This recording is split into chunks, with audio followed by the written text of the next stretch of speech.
Oh no. Oh no, I've forgotten.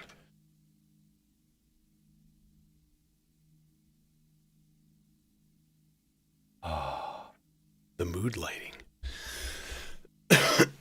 So, yeah, new toy. New toy, new toy, new toy day. Yeah, love new toy day. It's a good one. It's a good day. And that is the Acid Rain Constellation. Yeah, Stolper Beats is, he's taking a hike. He's out of here. In fact, I'm probably going to sell it. Because it's just not my cup of tea, you know? Whoa. 1/7 clock rate. It's a little much. Yeah, okay.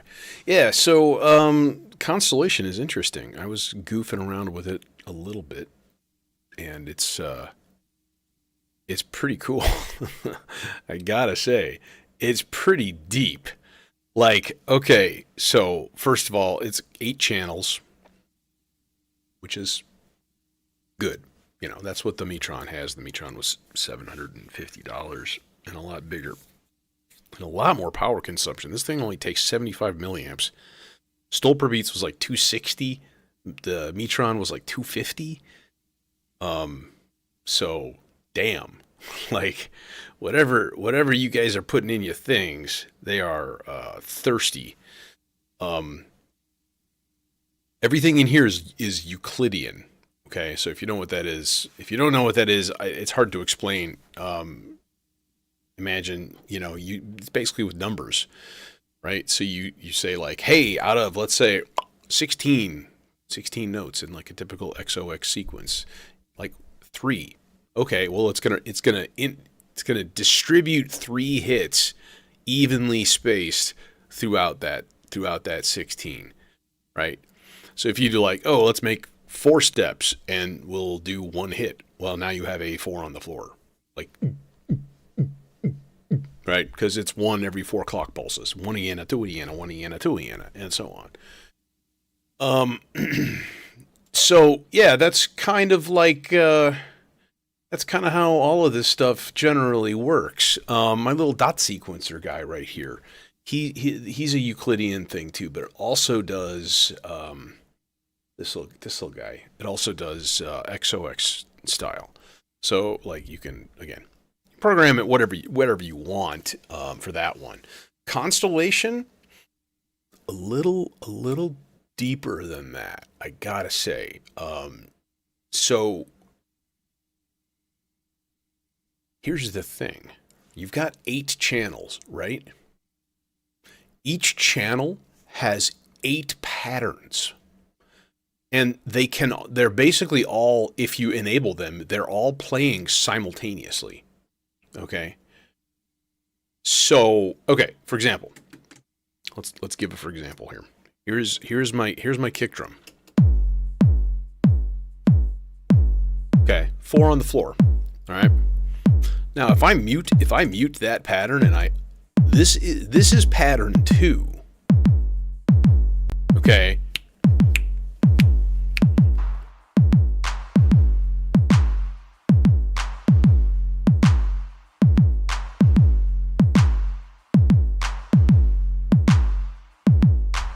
That's a weird pattern. So 1, 2, 3, 4, 1, 2. Because what you can also do in this is whatever you set, you can rotate it. So you can take, let's say, you've got 8 and you've got 3 hits. So they're like in a weird place, but you can take those 3 hits and then just go ticka ticka ticka and like rotate them. Okay. You can also add bursts. Bursts are on the clock pulse. So if I burst 1.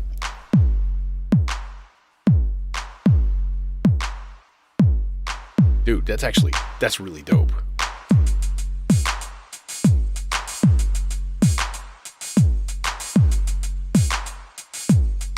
And then we can switch it back and be like, here. Okay, now, here's the coup de grace, right? When you have multiple rhythms enabled or patterns enabled at the same time, it runs through logic and or XOR. Okay, so if I enable both of these and I put it on an OR,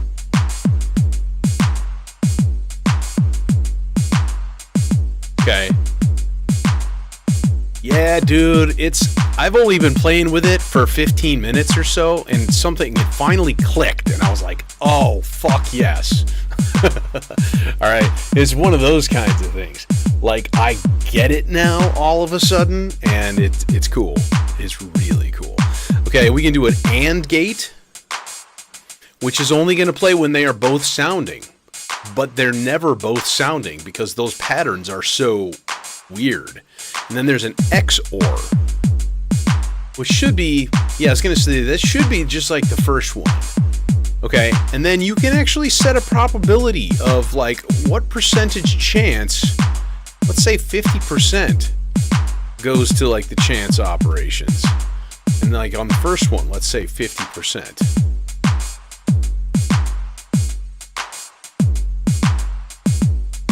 So you get a lot of really, really cool shifting patterns and stuff. And then as soon as we mute that pattern too,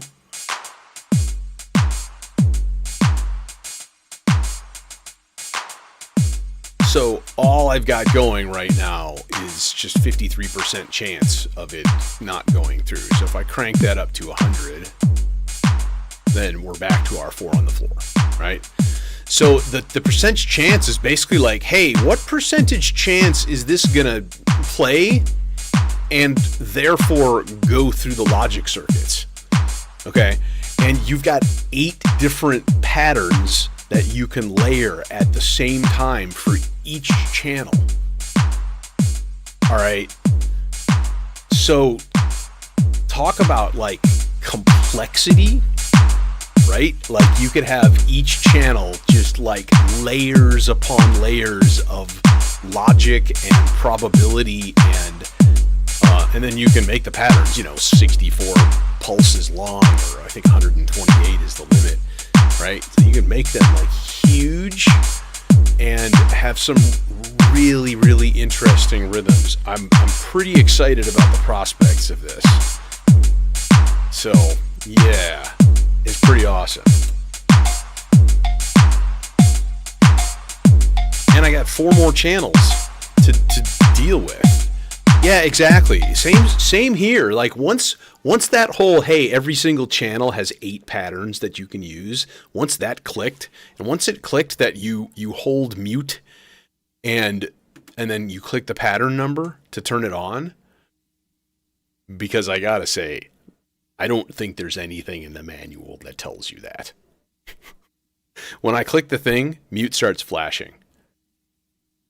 I think that's the only communication that they gave on like, hey, if you want to actually enable this pattern, you need to click them both. And I just experimented and it worked. It's weird. Put it on 69 because nice. Oh, now you're not. Oh, because it's and. I kind of want or.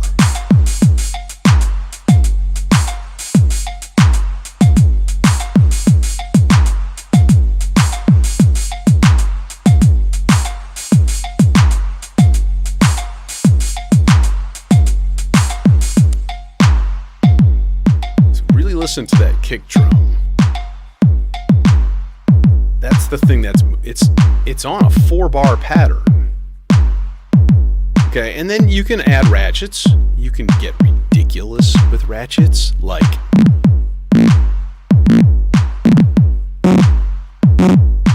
the ratchets go so fast they start making tones. It's literally trying to send out 30 triggers on a single clock pulse right there. That quad drum's gonna explode. So like obviously that's not something that you would typically do, right? But imagine that in really, really long patterns where those ratchets fill in the space or at very, very slow clock rates. Ratchets happen between the pulses, so Let's look at channel 3 here. This is my hi-hat pattern. Okay, if we go ratchet,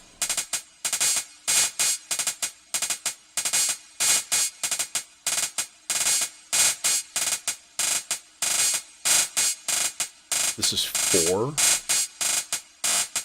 Here's 12. Then I start to get scared. I'm like, Jesus. I don't know. I don't know if the Maestro helped or not.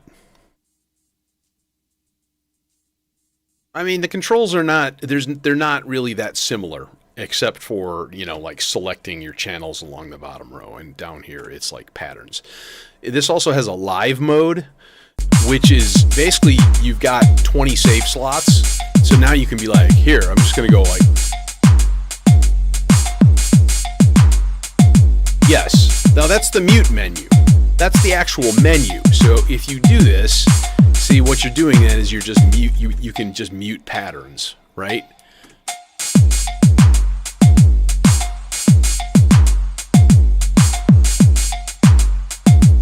So you can go into mute mode, and you know you can treat it like a mode. If you hold it down, then it goes into momentary mode. See, now it's like I just mute and then I lift to exit. Which I'd rather do that. No, this is during pattern editing. So if it's, man, it's really hard to see. Here, hang on one second. Let me see if I can't do some sort of creative zooming here a little bit. There we go. Got a little tilt shift action going down too. Okay. Yeah, no, it's not the same, and I thought it was. All right, so I'm on pattern 1. This is my kick drum. Okay. These grayed out buttons, that's patterns 3, 4, 5, 6, 7, and 8. Okay. Yeah, that I think I'm used to that from the Maestro. I don't really have a problem with that. At least they're not insanely bright. Because I hate that. Although I'll tell you, there's a trick. You can take black nail polish and just put like a little dot in the middle of each button. I did that on my on this guy. This is my Make Noise Tempe. And if you notice, the buttons are all blacked out because they are just stupid bright. I mean, like, stupid bright. Like, oh, my thing is working and I can't look at it because it hurts me. Okay, so if I click on pattern 3, so I'm editing pattern 3, but it's not active, okay? Because it's still grayed out. So not until you hit mute and then you hit pattern 3 does it actually, like, enable that. Okay?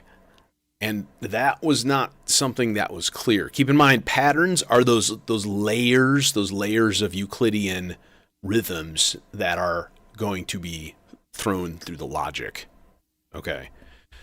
So that part was a breakthrough for me when I finally like looked down and went, oh hey, thing is flashing. That's probably trying to tell me something important. And I clicked them both at once, and then it all clicked. Like, oh, the layers of patterns and so on. So you got to kind of think like, okay, there's 8 channels, and then each channel. Yeah, it does. It does. So if you can go into mute mode by just pressing it like so.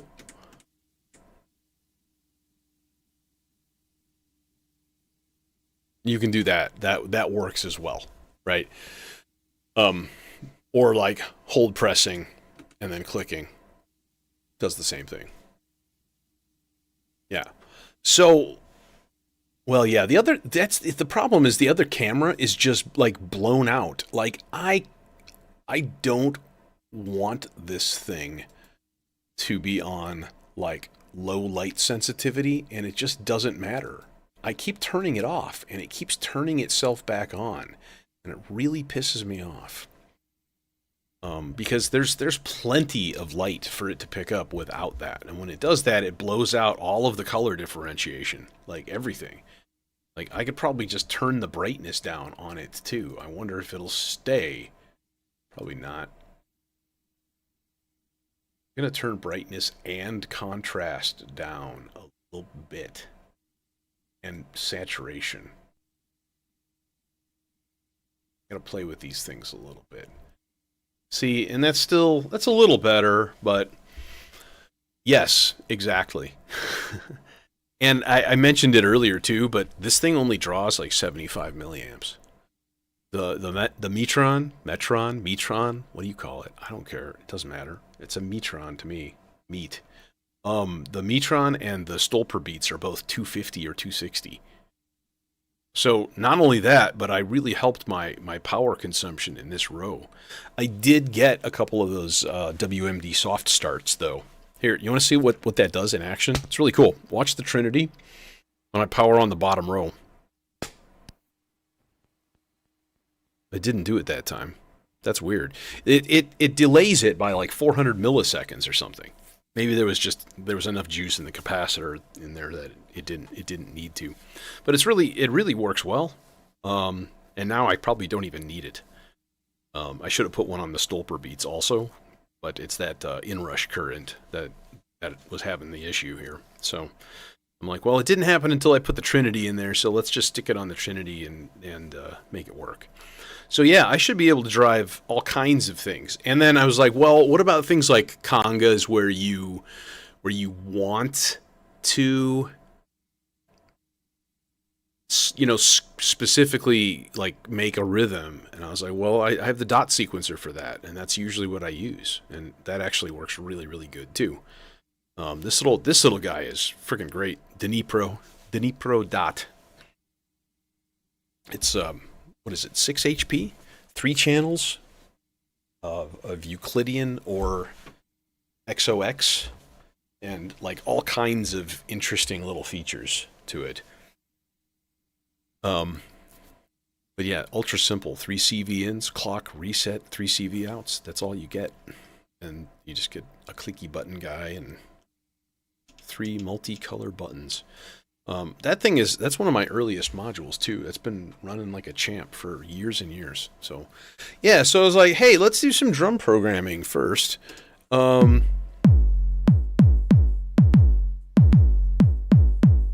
Okay, I had this on these two. I've got a little CV going into the decay.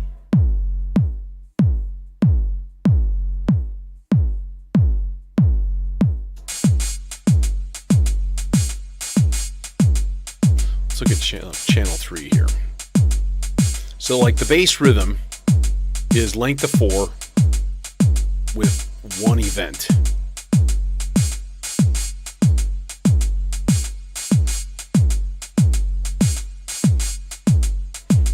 Okay, and then this one is rotated by 3.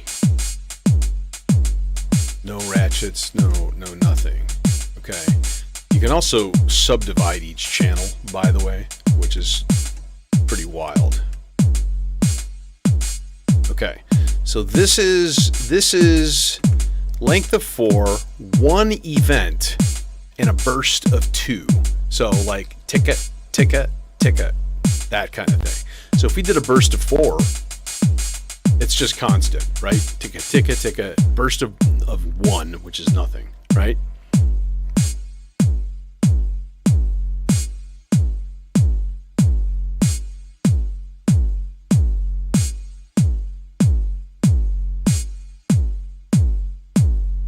Hey, Jim.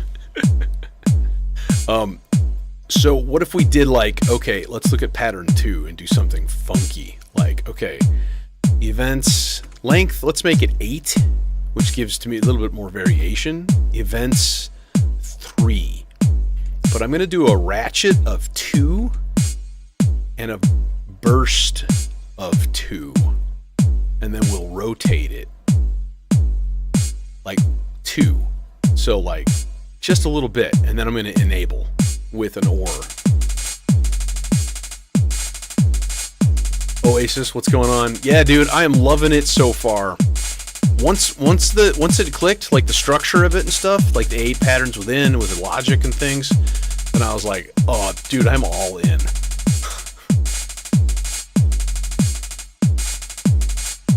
So like, this is the kind, right? And then you can then subdivide. You can divide down the clock a little bit more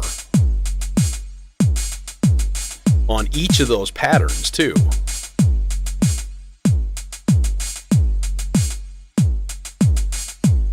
And then we need to up our ratchet to 4.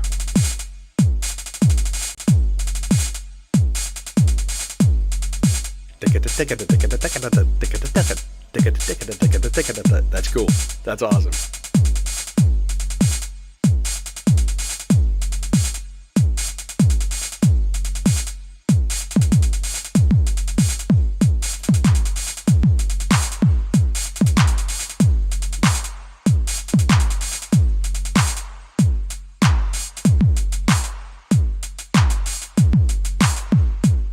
So like, that's the thing, when you start layering things, that's when you start to get some really interesting complexity.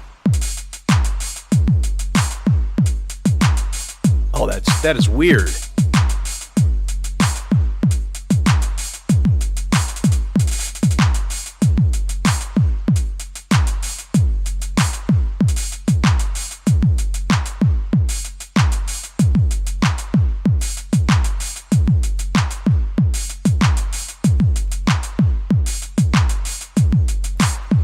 Divided by 3.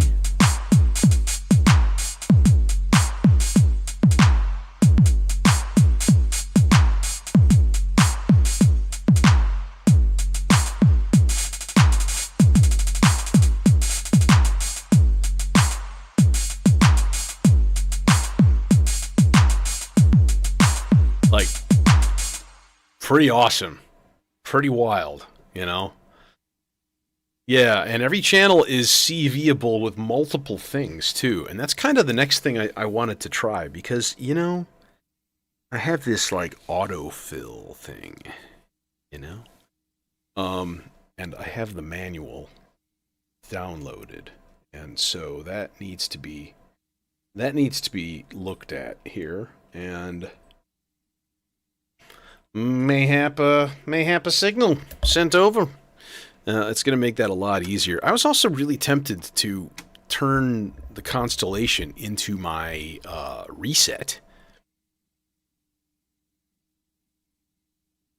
which I think, you know, if you just had like channel 8, like one trigger after 128 steps, like do that. Or, you know, every 32 steps or whatever. Like, that would be interesting. Yes, happy accidents, absolutely right. And then, obviously, you've got, you know, the ability to, like, use these for not just drums, you know, use them for whatever, all kinds of stuff.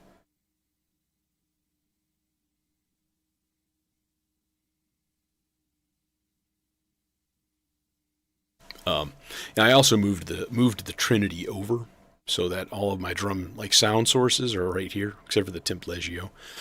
I was gonna move that over too, and I was like, nah, because it's kind of a set and forget thing. Like you set it and patch it, and you're not necessarily going to be screwing with it all that much. And even if you do, it's not difficult.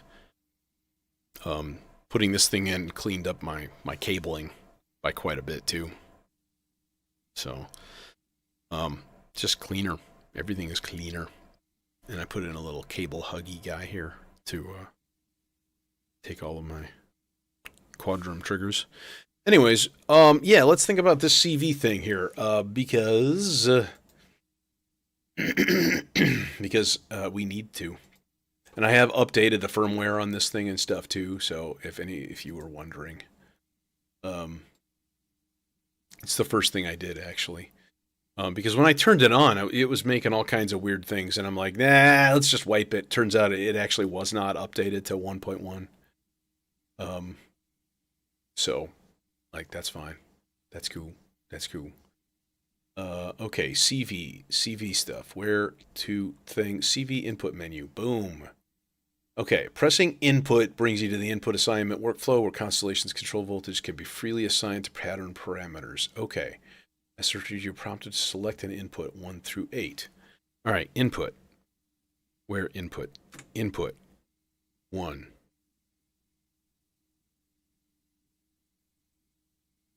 Okay. Any input can be assigned to a single parameter on any parameter on a channel. Any pattern on any channel. Okay, inputs can also be quickly unassigned by holding reset and pressing the corresponding input selection button. Okay, that's good to know because, you know. Okay, we can go this, let's go super simple right here. I'm going to take this, the clap, right? And I want to modulate the number of events with that. Okay, now the question is, how do I switch it to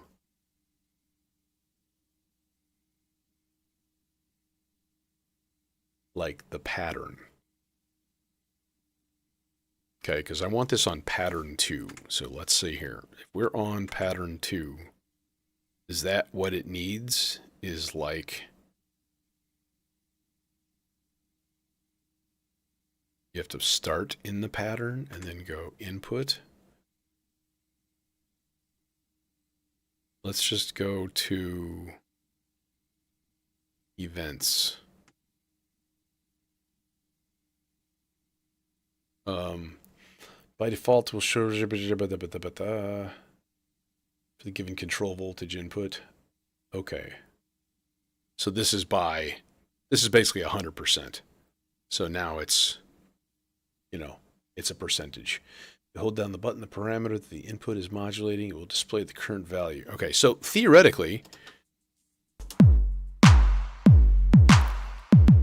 when the maestro goes off, we should theoretically see here, and nothing happened.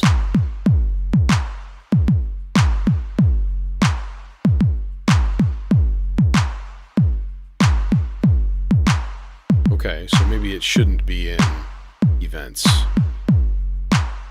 Maybe it should be in length.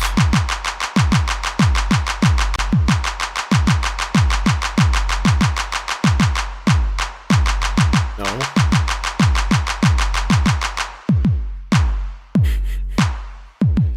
Chaka chaka chaka chaka. How about burst? Okay, why are you getting voltage when you shouldn't be right now? You shouldn't be getting anything.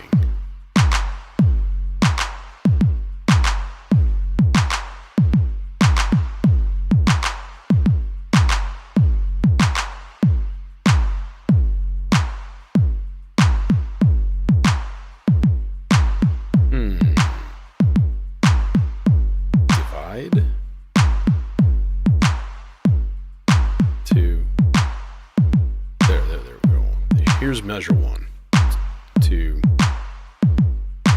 3, 4.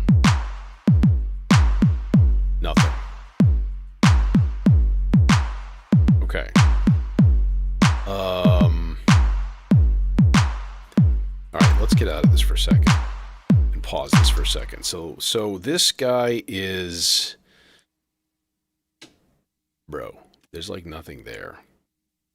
Okay, so this guy is, oh, was I modulating something that wasn't even, like, doing a thing?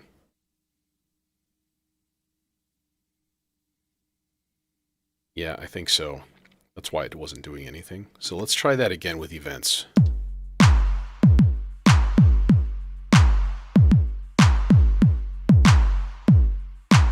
Here we go.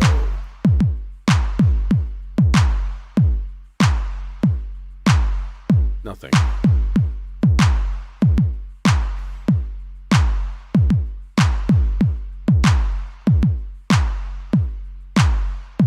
Okay. Yeah, nothing. So, why? Let's see if this does a thing. Yes.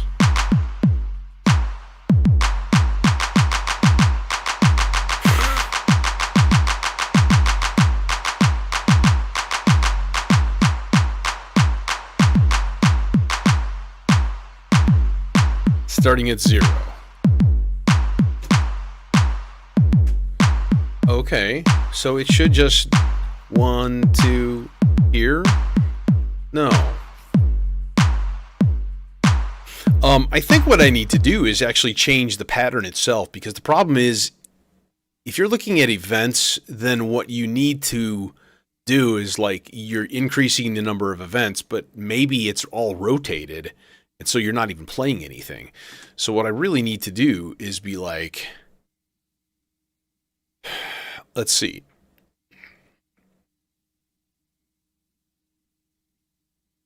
Length, let's make length 16.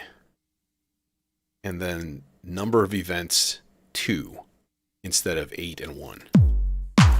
Should be the same thing.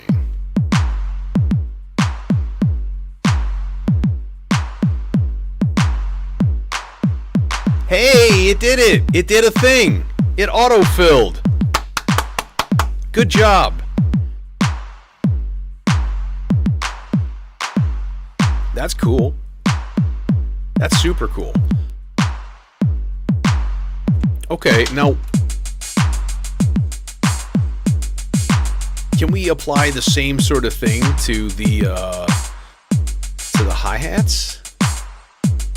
So if we go input 1, events 1, 2. It didn't do anything. Or instead of events, ratchet.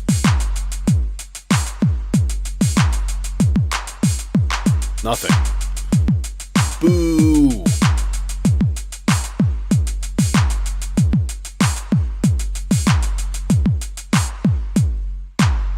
That's why.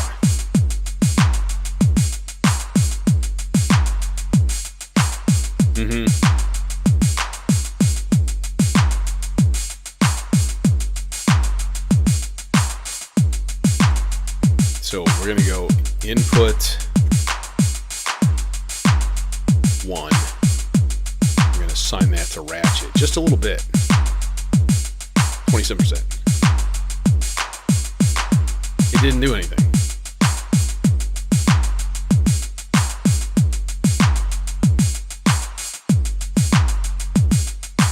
Still nothing.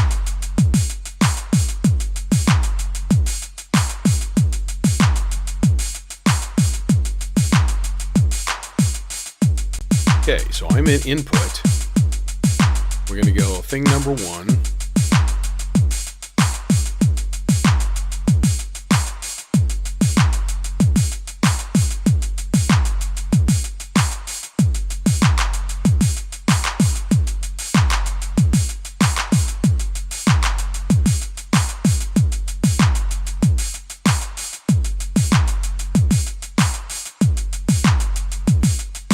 Still nothing.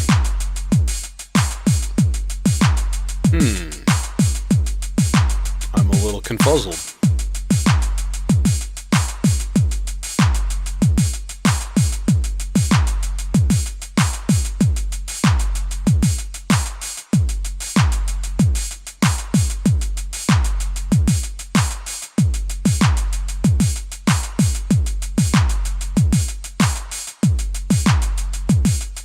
Yeah, it's not changing at all. Okay, so that's weird.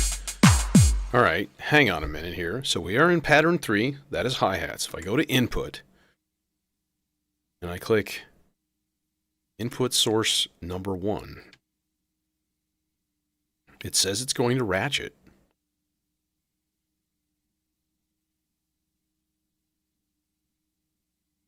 I don't get it. I'm giving it 2 half notes of... No, this thing will go up to like a ridiculous level of ratcheting. You know, like 50. it turns it into a tone. It's just like, I mean, it's nuts. So it shouldn't need hardly any of this. But I want to maximize it just to see if it's working, you know? And it seems like it's just not doing it. Okay. First of all, I'm going to disable the open hi-hat, just so we can hear the basic. This is pattern 3, okay? If I mute pattern 3, it's gone. If I give it ratcheting,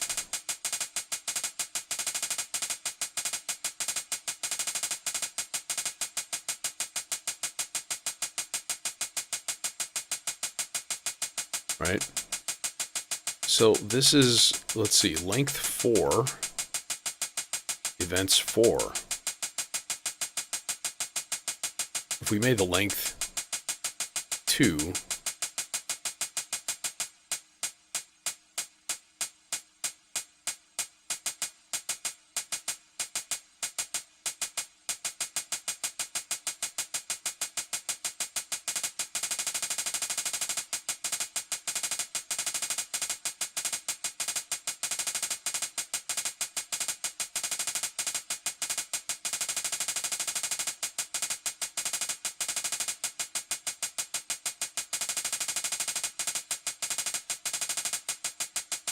well, I'm really, really baffled why it's changing those ratchets on and off, because I'm just turning it up to 2.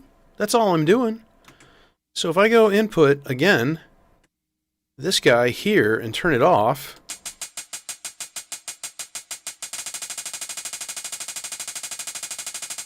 okay, now it's doing the thing. Is it? I mean, the Maestro is only supposed to be putting out voltages on the last 2 quarter notes of every 4 measures.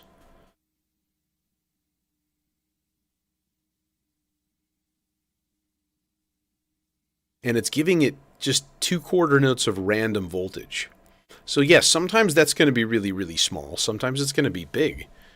And I haven't noticed anything. Right? So this is not like... We can unmuted because I think unattenuated because I think I do have it attenuated a little bit, but it's working okay on the other one.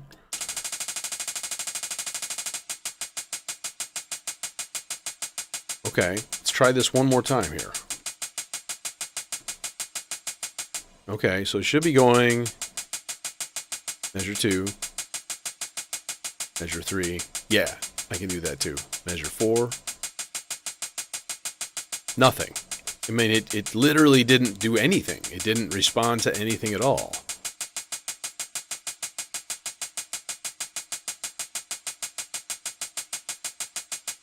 Let's crank it all the way up again, because I do have it attenuated by quite a bit.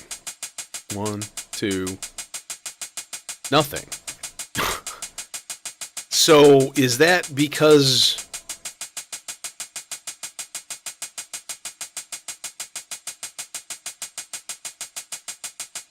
Is it what? What is that? What is it doing? I don't get it.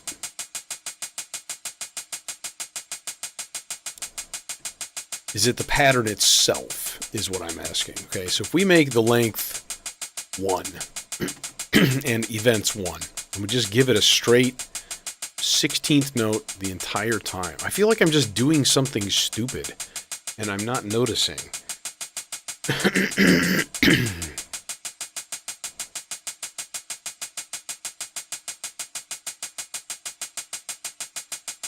It should be going to ratchet right now.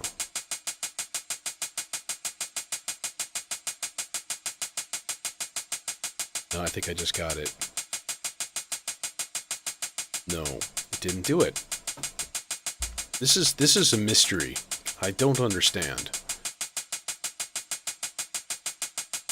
Nothing.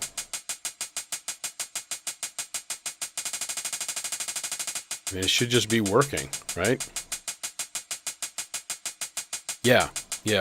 So if I go to input, right, and I'm in input 1 here, I'm on pattern 3.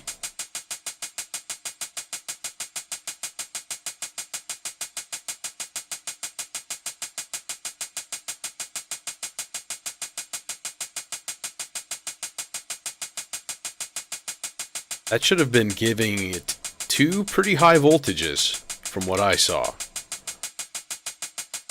1, 2, 3, 4. Nothing. And it's just not, it's not doing it. What? I don't understand. I'm following your directions, you son of a bitch. Okay. We are on pattern 3 here. So on. Now this is the thing. Input. You push the button and it has 8 things. That should correspond to these 8 guys right here. Right? Let's try something different. Let's give it an LFO.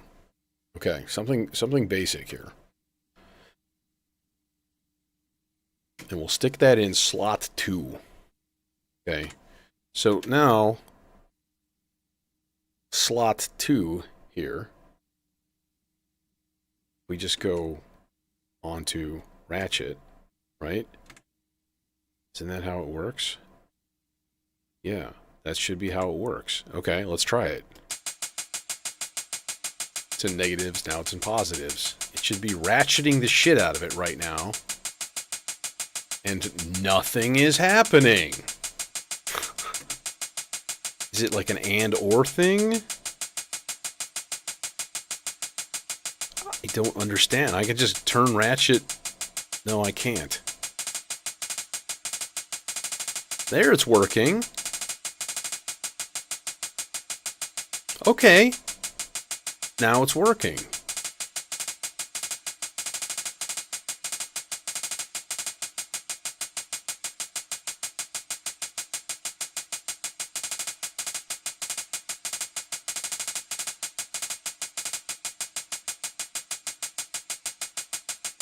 Yeah, but I didn't...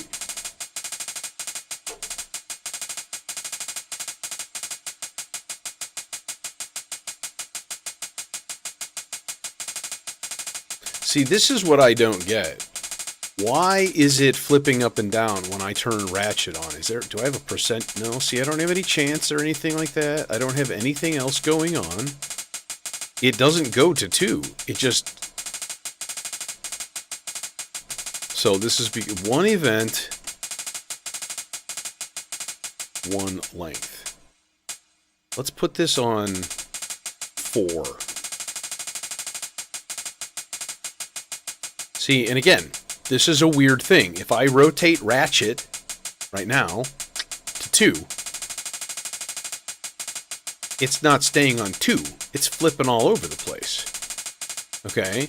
So I'm like, is there some kind of fuckery going on? Okay, so now it is. Is there like an internal LFO or something?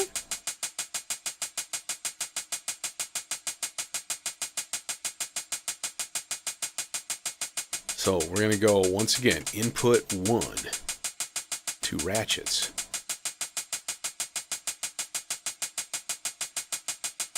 And this light, see, that should have been doing something.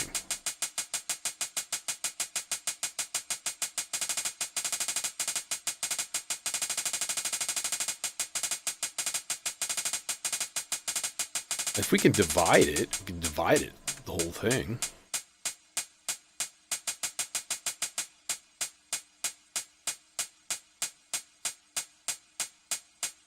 Okay, let's reset the clock and everything. There.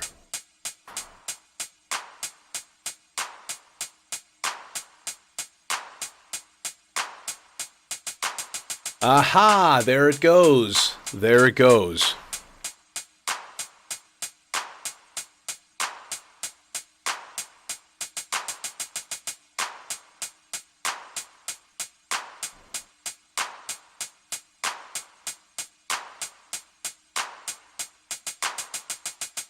Okay, let's make the length 7.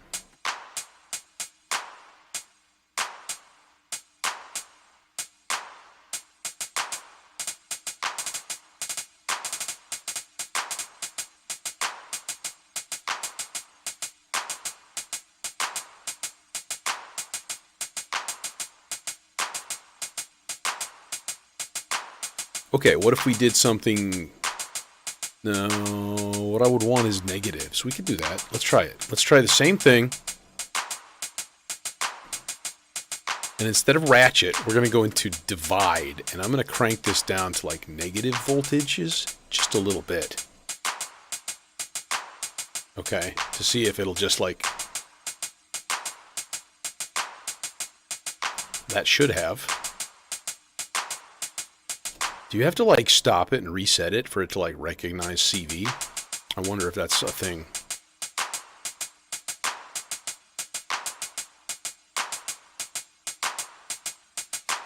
No.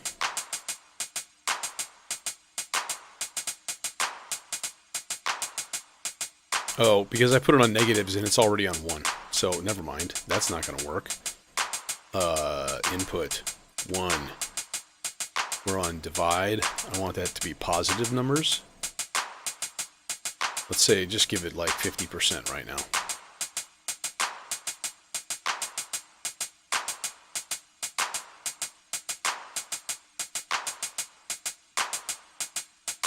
Yeah, but again, it didn't do it.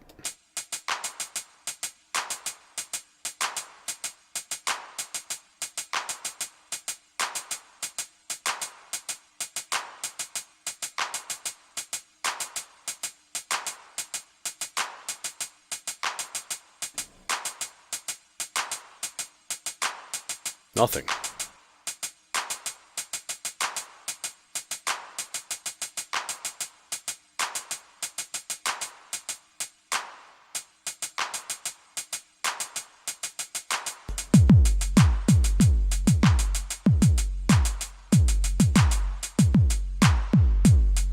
Interesting.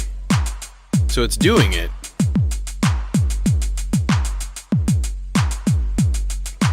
But yeah, I think you're right. If you don't have something on, then it's not gonna do it. So what I basically would need to do is kind of like, how could we do this? You'd basically have to kind of like take a pattern and expand it, and then just have more hits in it, so that like when you use ratchets, it sounded like what you were going for, you know.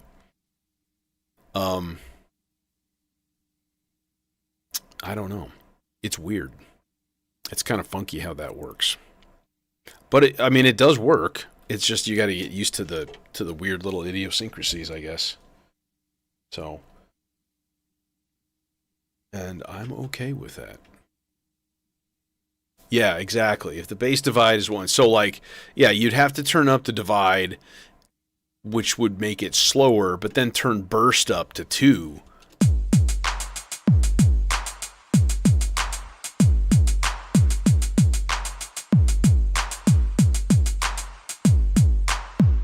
You hear at the end it goes chunk chunk chunk, and it's dividing it. It's dividing it higher, so that's actually working, you know. Chick chick chick.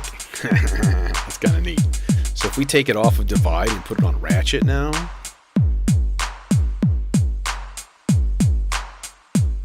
Oh, I have it on.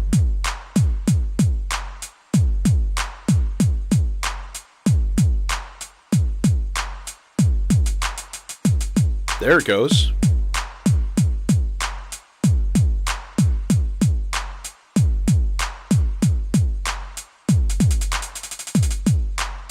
Okay, that worked.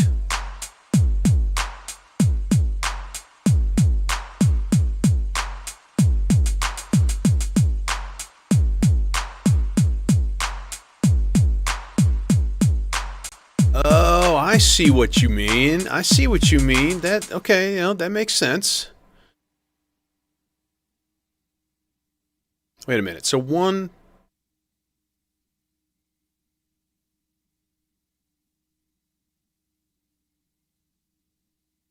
So if we put it to 4...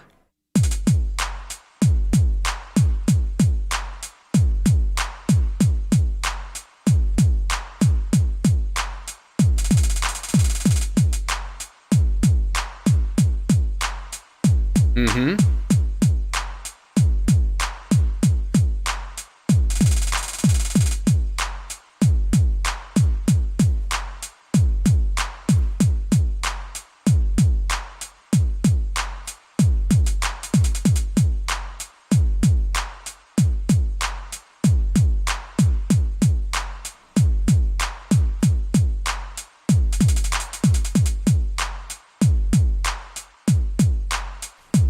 Interesting.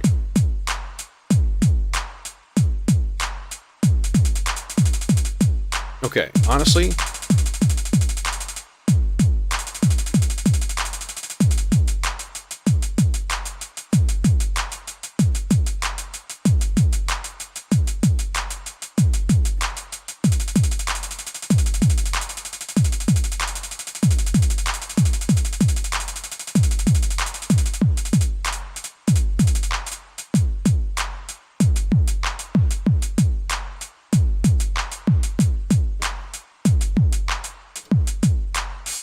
randomize some opens.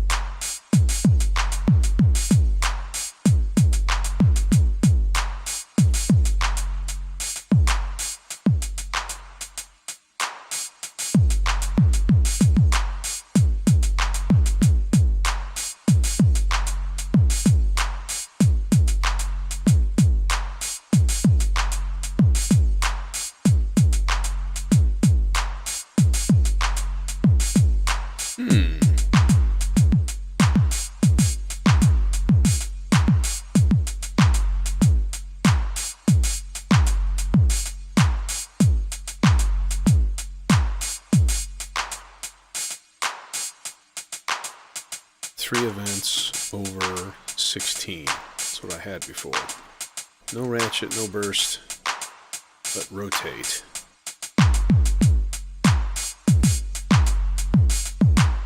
Okay. All right. So what I still want to do is modulate the snare a little bit more. So input 1. We'll look at pattern 2. Right now, it's not doing anything.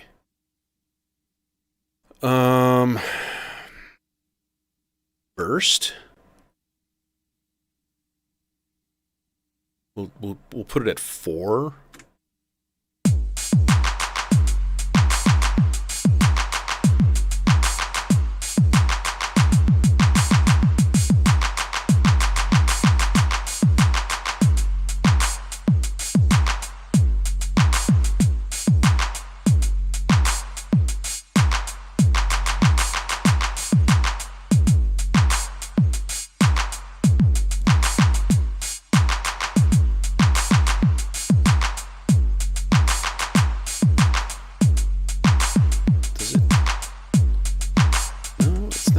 It. Oh, it's 2 events.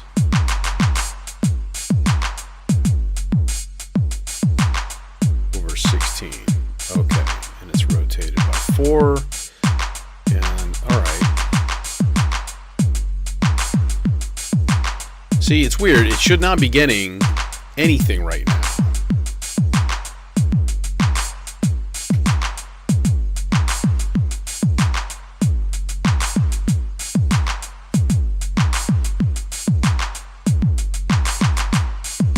It's working, but it shouldn't be doing anything right now.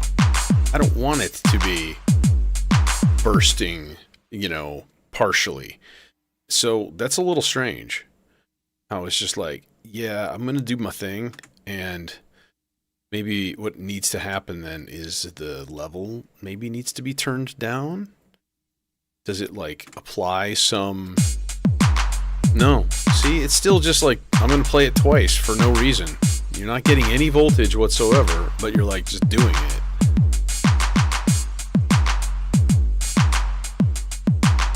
It's weird. Okay, pattern 2. Let's turn it off of burst then and go to events, number of events. There we go.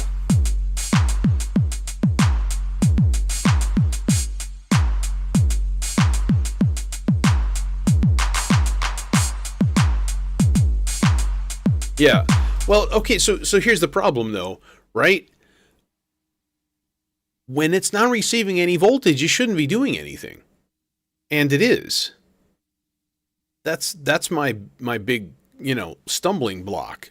Because it's like this thing is only putting out voltage at the very end of a 4-measure section, right? And then it just spits out a couple of random voltages. 0 to 5 volts somewhere. And all the time where there's no light on for it, it's still generating a burst. Shouldn't be doing that. So I'm a little baffled. Is it a calibration thing? Is it not quite at 0 volts? Is it like a little tiny little bit? And so the Constellation is like, oh, you get, oh, no, wait, no, you're, maybe. There'd be a simple way to measure that, I suppose. Take the output and plug it into the oscilloscope. Just, keep it really easy here. Just turn on channel 2. On. Okay. So if I go, yeah, that blue line ought to go up here. 1, 2, yeah. See, it snapped up and then it went back down again. It did its thing. So yeah, it's a little bit baffling, But we should. I should probably just start putting other things together. Because why not? Let's do that. Let's send channel 4 to the Templegio. Like so. Now, this thing is technically stereo,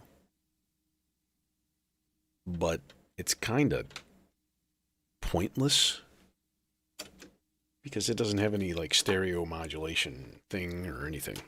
So, just gonna go do a thing here. All y'all, everybody else, shut up. So this is rhythm 4. So length of, let's make it a weird length, like 12. Events, 4, 3, 5.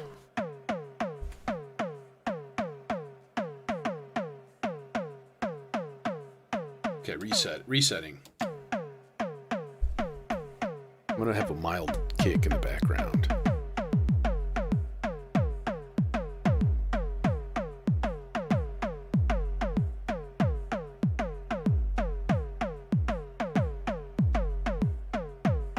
Let's add another layer to this, and that's going to be length. We'll make it 16.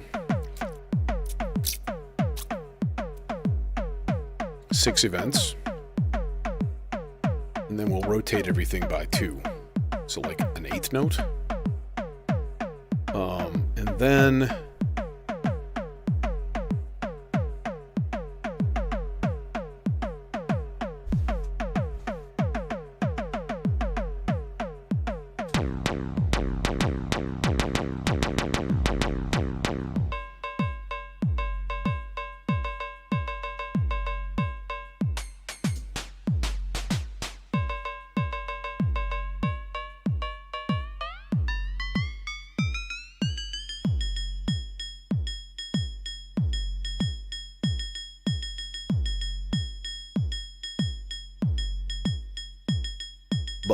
let's give it some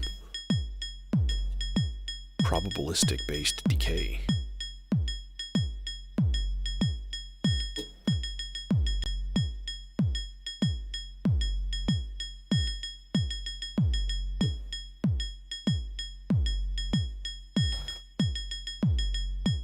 That's neat.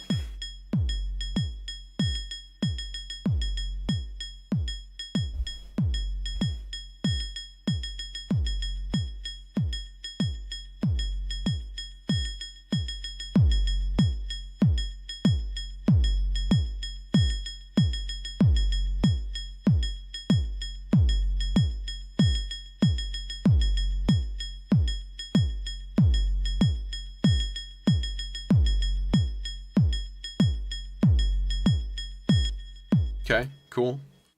And then obviously we can just go into mute menu.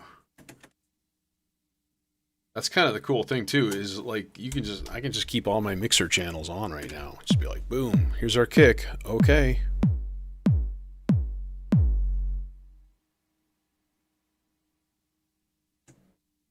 So yeah, it's pretty neat. It's a pretty nifty device, that is for sure.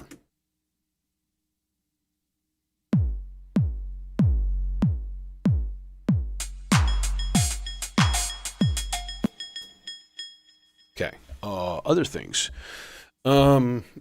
Phrygian is what we're looking at today. Yeah, that's right.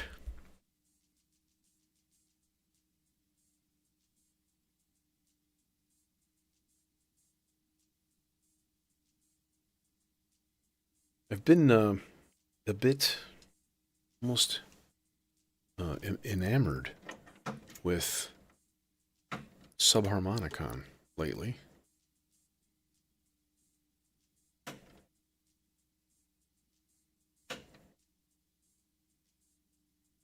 This is a terrible place to have this mixer. I need to move it over. Should be on. Yeah. But you're not gonna play. Yeah, you are.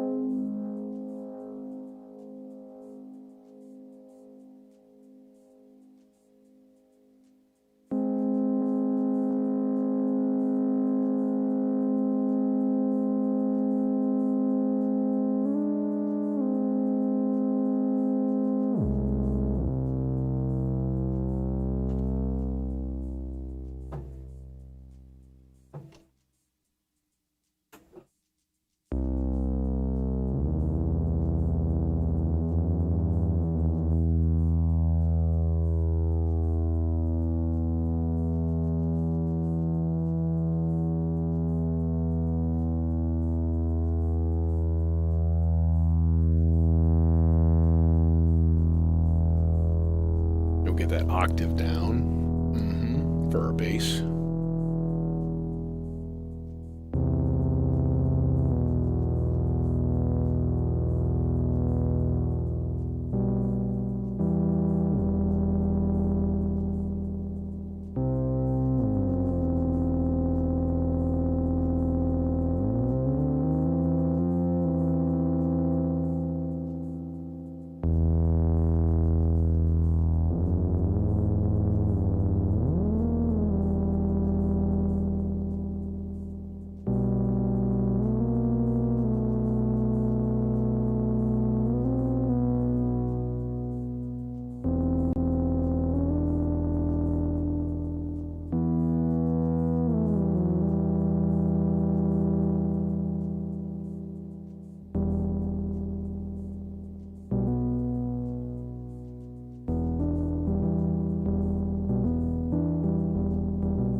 And of course, now we engage our delay.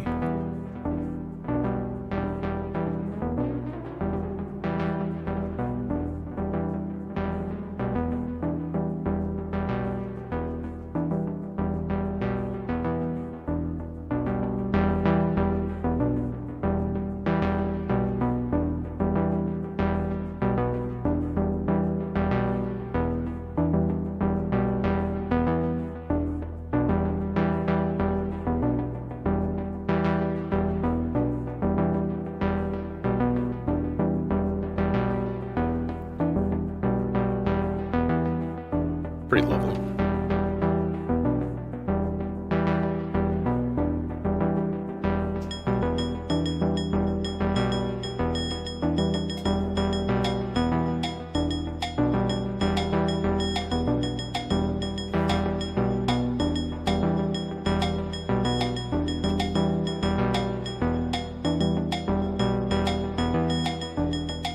What is this channel 5 thing doing? It's just like over and over. Oh, I think I actually had some.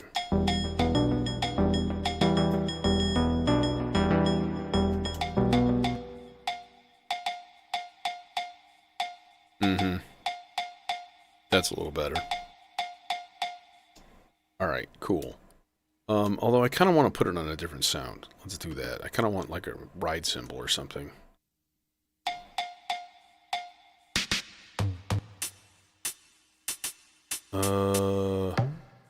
Who got...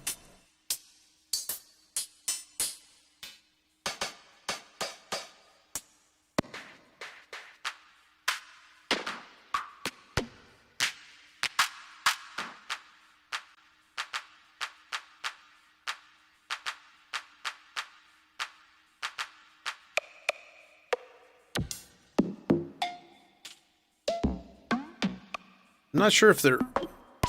Are they actually normaled? Or is it just that you can use any CV input to affect anything else?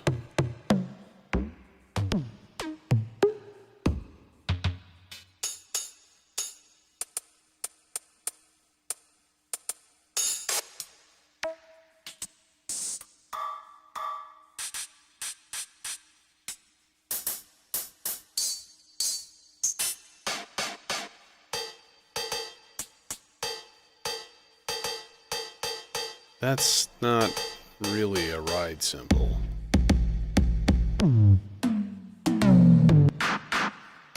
Bro.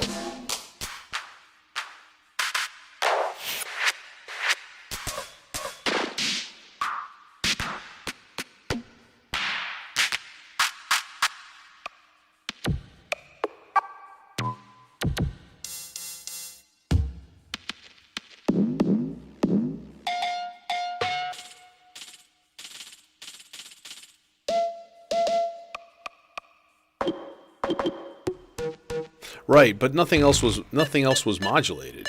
So, like, I understand that structure.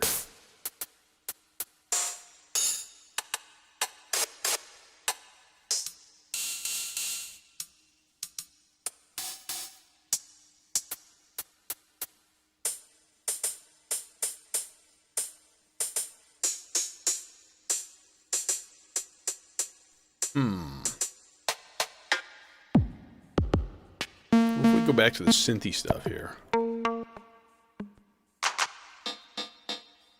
we make it into a ride cymbal?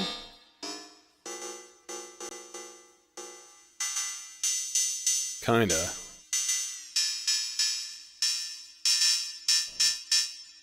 It's like an 808 style.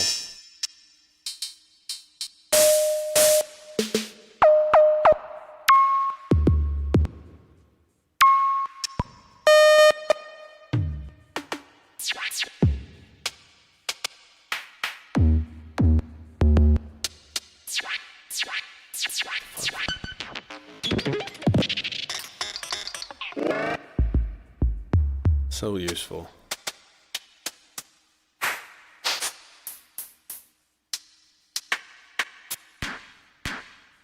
I'm just shocked I can't find this. It's really annoying.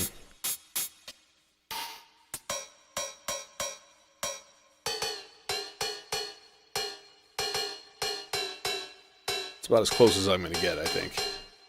That's okay. Lower.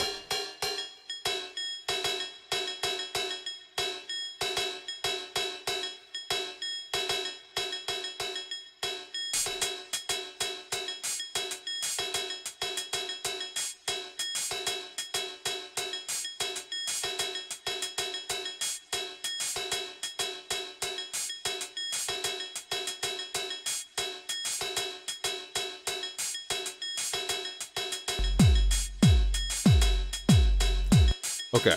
All right. Cool.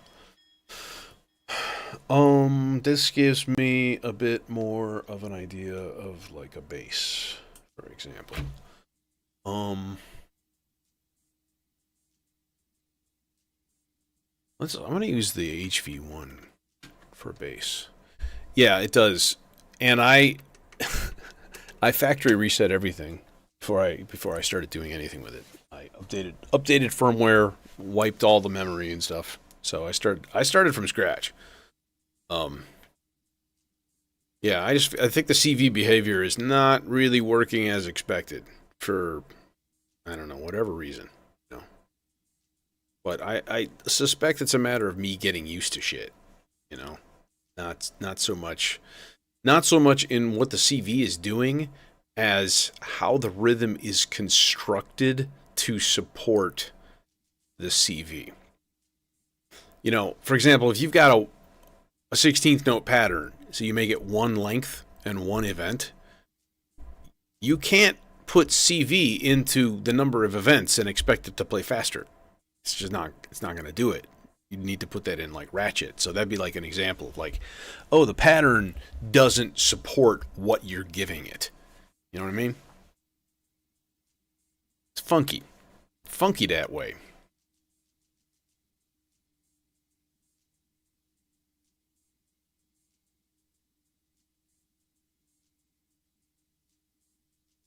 All right.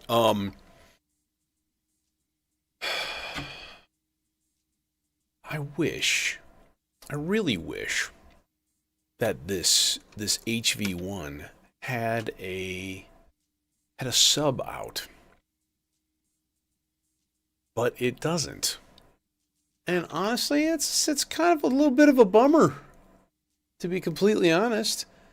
I mean, I know you can throw it into a clock divider and, derive an oscillator, yada yada. I understand these things, but I'm lazy. Do you not get that? You should. I am going to need a ginormous cable for this. Because we're going all the way over here to the mixer. Here, do your mixer. Here, now you have your mixer. Good job. Hey, you guys, has anybody ever done a sleep test or a sleep study?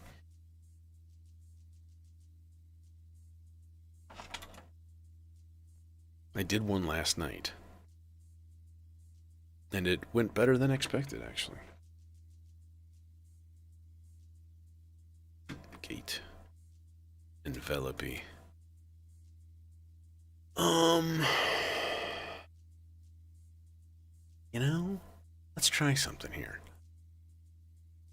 Let's try something here. I am going to actually use. Yeah, I've been using a CPAP for like the better part of 20 years, over 20 years, successfully. Um, but it's kind of high time that I get retested to make sure I still, you know, actually need it. Oh yeah. So this is what I wanted to do. Okay. Something that I don't do a huge amount of is use the stochastic function generator over here as an envelope. So what you need to do is turn off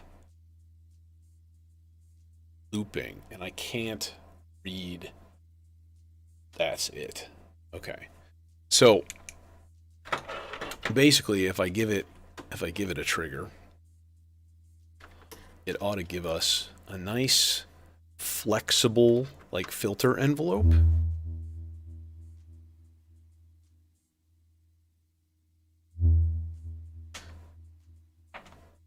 Oh, you're like not reset, so I need to change you from two whole notes to something not ridiculous.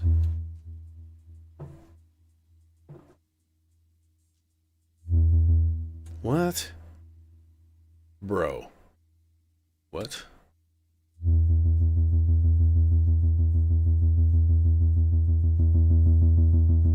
There. Well, yeah, it was the first time I've slept without my mask in like 20 plus years. And it took me a couple hours, but I did eventually fall asleep until my dad started clattering around at 5 a.m. But then I went back to sleep for another 2 hours. So, like, it was okay. It was all right, you know? I tried the 20 plus years ago, they didn't have the home ones. It was all, you go to the place and they hook you up. And the first 2 times, I just couldn't even get to sleep. I just lay there, just like going to the bathroom every 30 minutes, just fucking bugging out of my skin. Okay, so if you listen to this closely, first of all, let's get...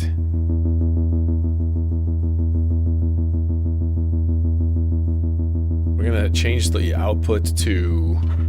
Is it on logarithmic? Yeah, now we're going to change it to logarithmic.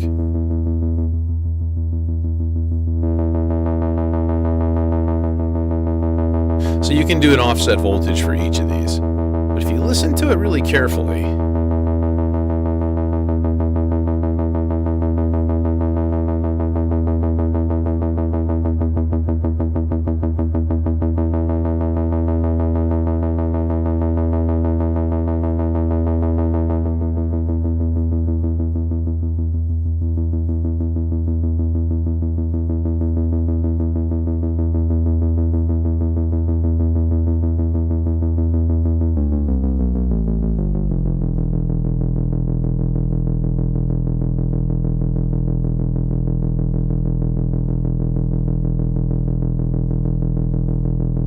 Yeah.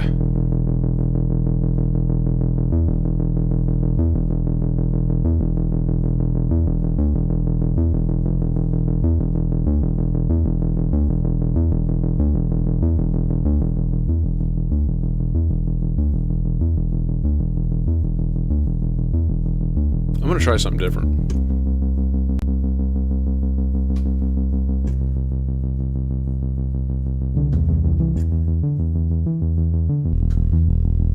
Fuck yes.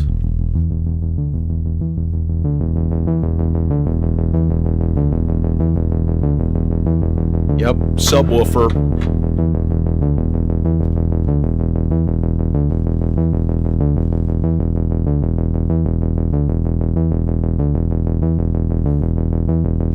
Yeah, well, mine was like sleep onset apnea, so it was like only mostly in the beginning of the night.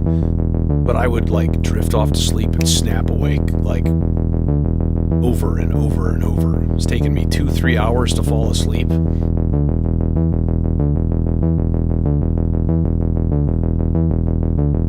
Or longer, sometimes. This dude needs some modulation. This dude needs some modulation. Yes, yes, yes.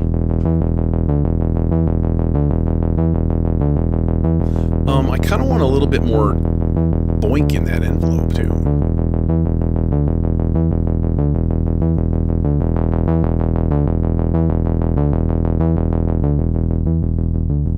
Yeah, give me more headroom here. I can turn it down.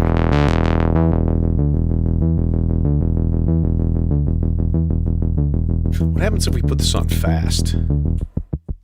That's what I thought.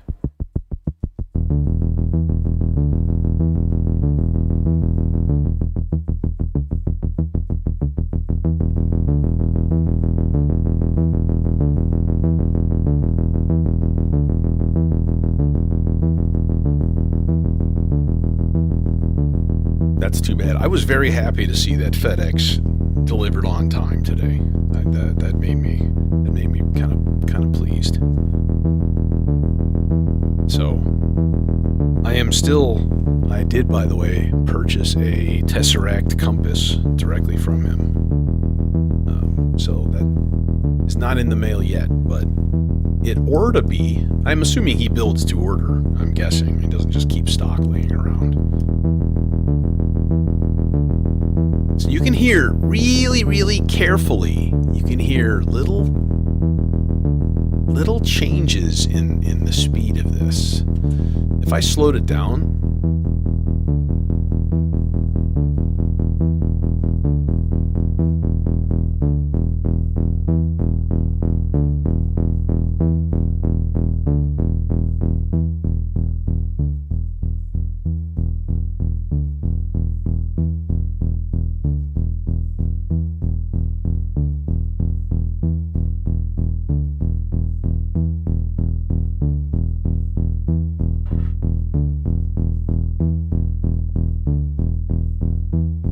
Oh, it's because I'm stupid. There we go.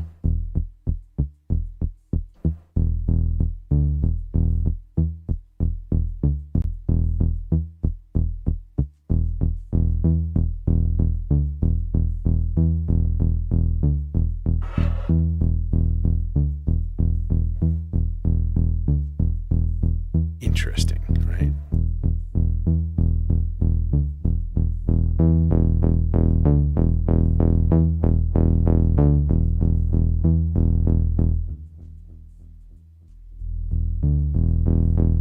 Actually, we can give it some negative offset voltage. That way, modulation.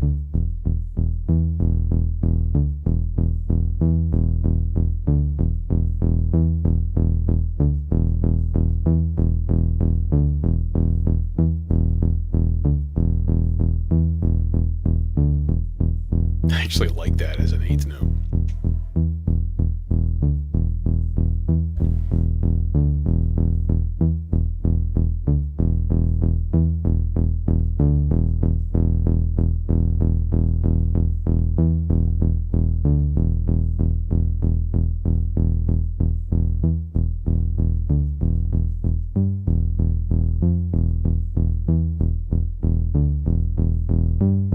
Yes.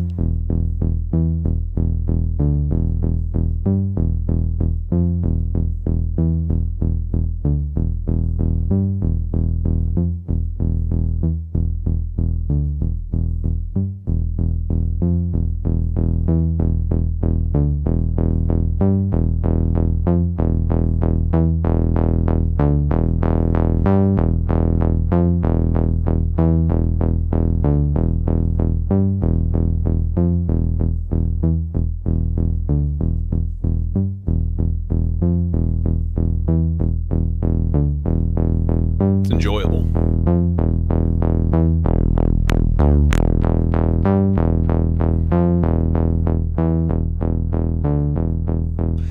No pizza tonight in my coffee. No pizza tonight in my tea.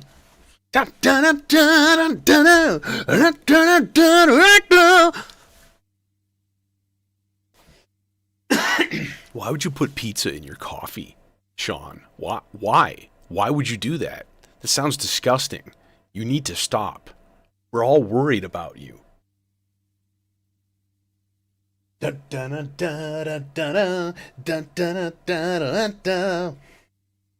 question is that in the correct key? Boom, boom, boom, boom, boom, boom, boom, boom, boom, boom.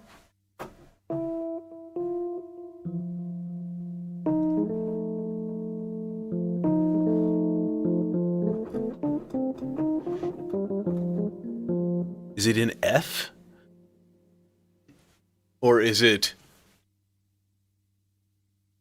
in E, as every other rock song? It could be in F. You never know. Someone look it up. Hurry. Not that it matters in the least. Okay, let's do a thing here.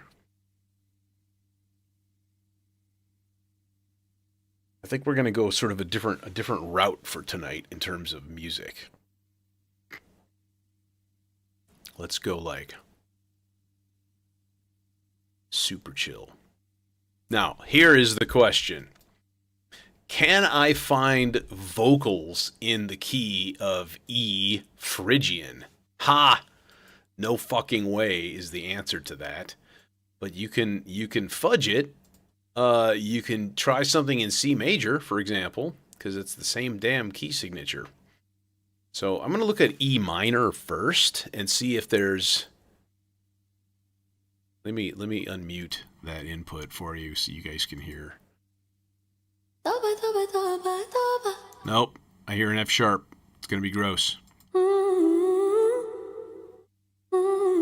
Nope. Nah.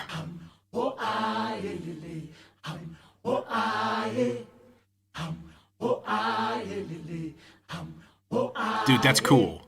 Dude, that's super cool. Let's use that. I'm going to use that. That's awesome. That'll be a cool accompaniment. Okay, we'll tape looper that thing. I dig it. And there's no F sharps.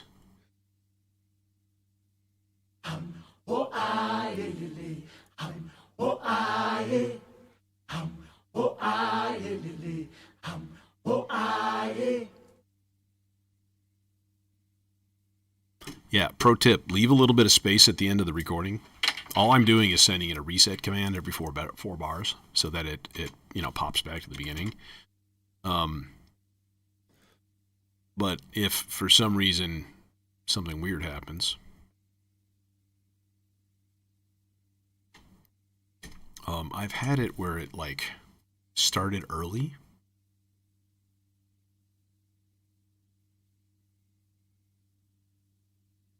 Because it hits the end of the loop and then it resets like automatically. Weird. I just need this. So we're going to go trigger 7, go back here into the reset. Now what I need to do is like, first of all, hook this thing up with really nothing at first. We should absolutely run this through effects of some sort, but for now I'm gonna not do that, and I just want to like check and see the sync.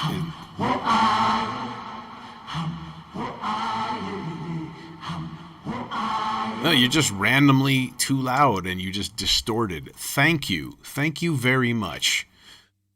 I know you haven't changed your settings from one day to the next, but today you're much louder.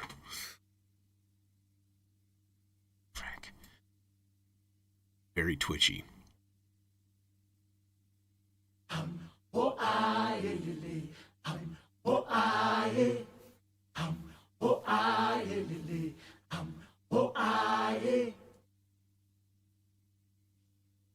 Is it horrible? Yes. It's once again horrible. Okay. Let's turn it down a little bit more. Jesus. Glad I checked.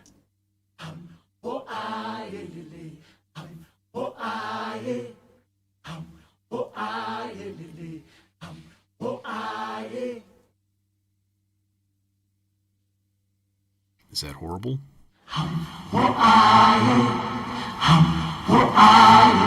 Yes, it's still horrible.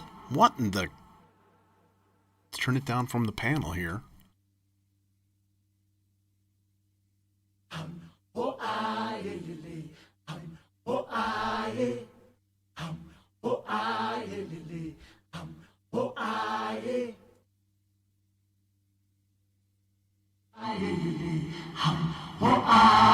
Gets a little crunchy, but I'm okay with that. That's at least fairly attractive crunchy. A little bit of high pass filter.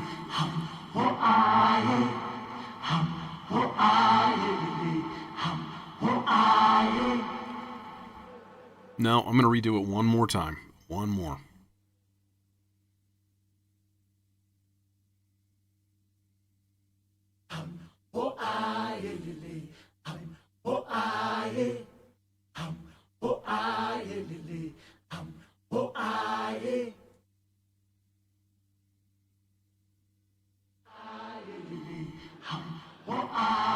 Yeah, it still clips. Still sounds like it's clipping. It's crazy.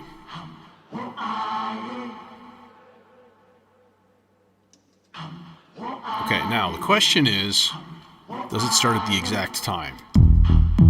Nope. That was way too much.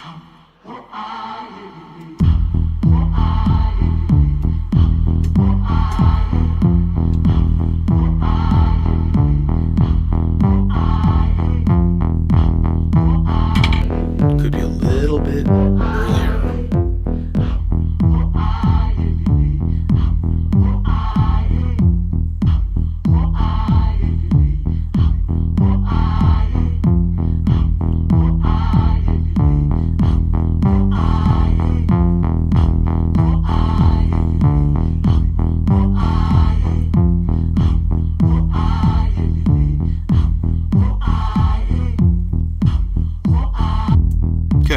All right, it's all lined up and ready to go. What to do with it now?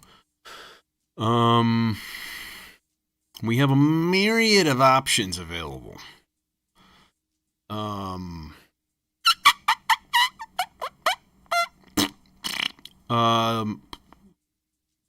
I mean, that just embiggens it. Which is, I mean, it's not an awful thing, I guess. I guess it depends on how we're going to use it. Kind of really tempted to stick it into cosmic debris. And I mean, like,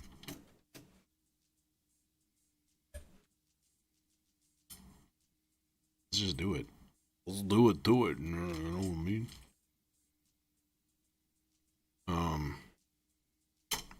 As long as, of course, the cables will reach. They do! Great success! It's a little awkward there. Just a little awkward. Okay. And then this dude, you go here. Channel 4. Back to your home.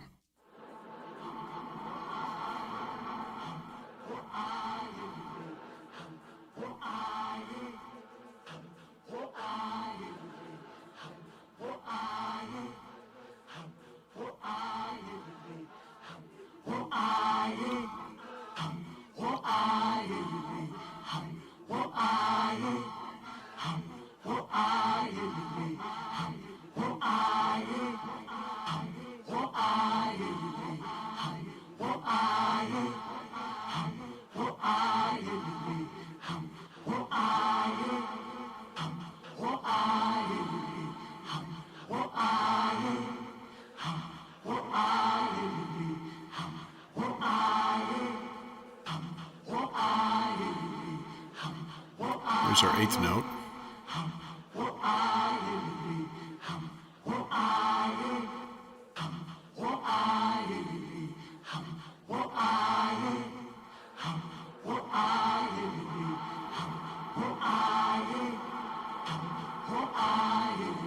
Okay, and then I'm going to do some just brute force craziness by taking a medium speed sloths and throwing it into the feedback control like a madman.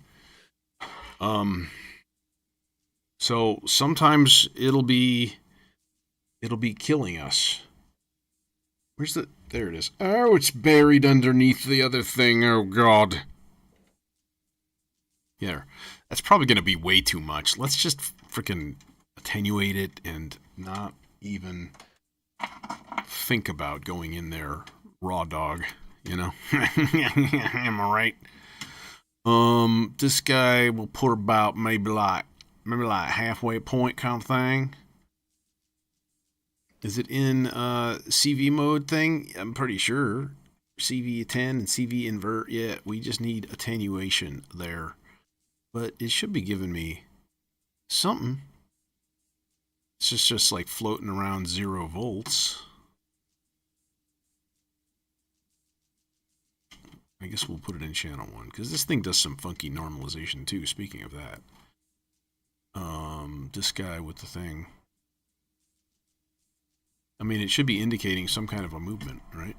What about this one? Is it doing anything? No. What the frack? Anything here?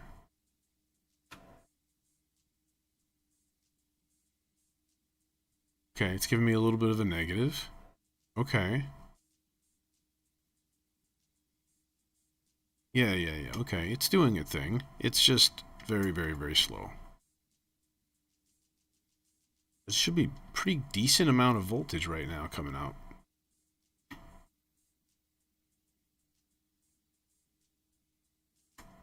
I don't understand. That's fine. Whatever.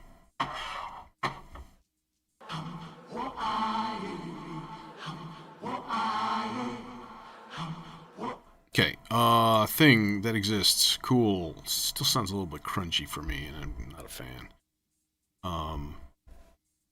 So we are in E Phrygian, which means Uh, E minor, D minor, F major, which is cool.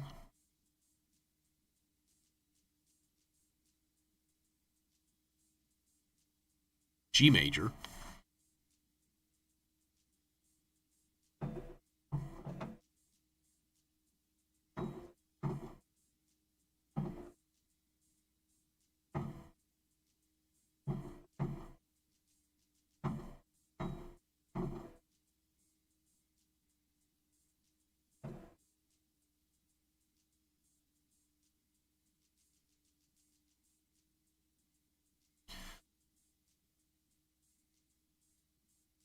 Hmm. Thinking. Thinking about chords. Thinking about. That's okay. I'm gonna make a couple of lead sounds. How about that? You know, I'm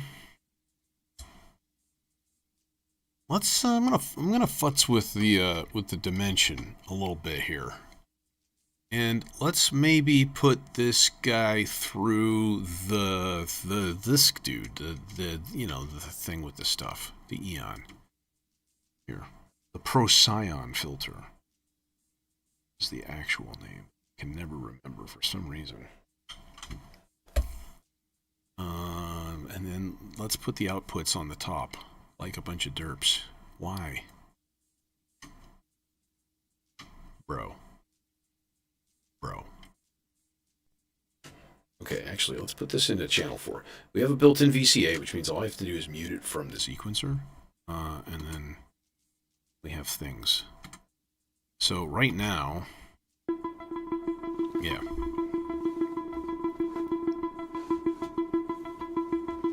Let's load a new wavetable for one thing.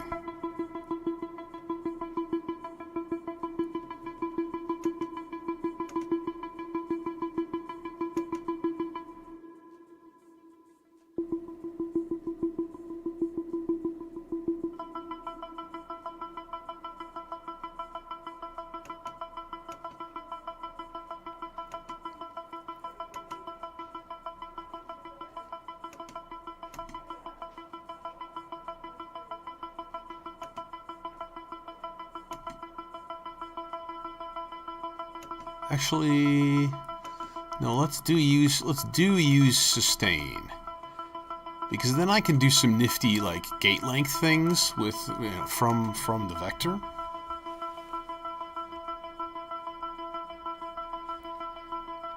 All right, number 1, pattern length 16.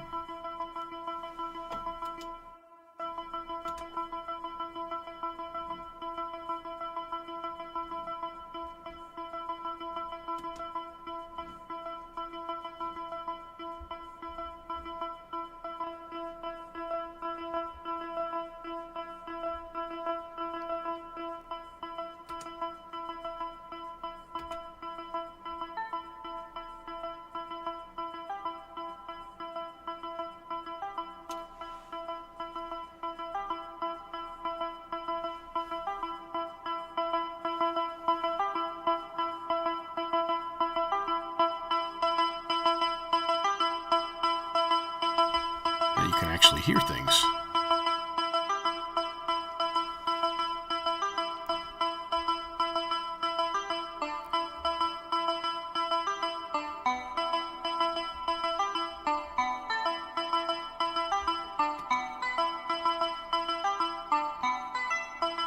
No, I like the low.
There we go. Now it's working.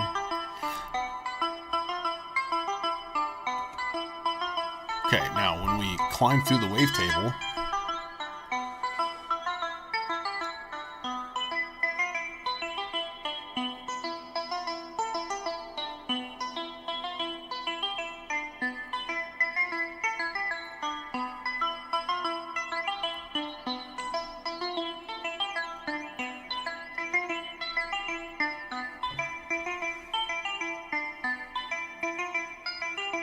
you know what this calls for. Bipolar.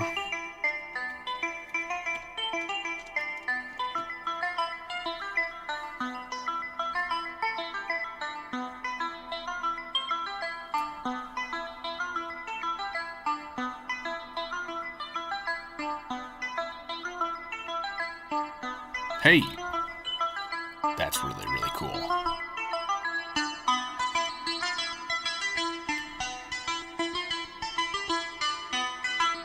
So that's the folder. We can change that. We can change the wave folder type, like the warp type as they call it.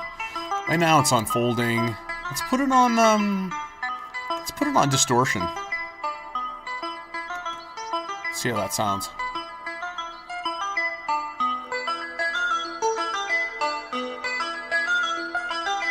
I mean, it sounds louder, as you do when your level gets completely pigged. Like, that's okay. So now mess with gate lengths. Like long shorts.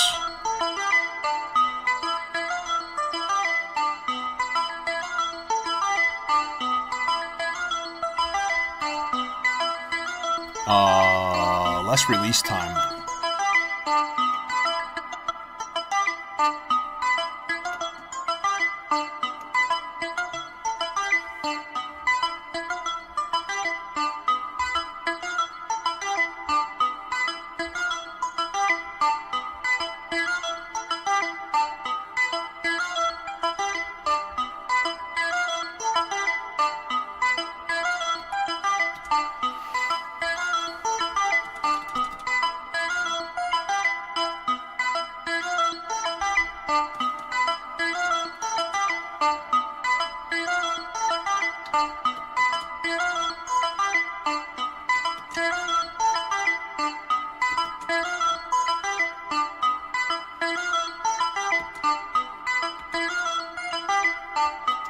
Now then, in the meantime,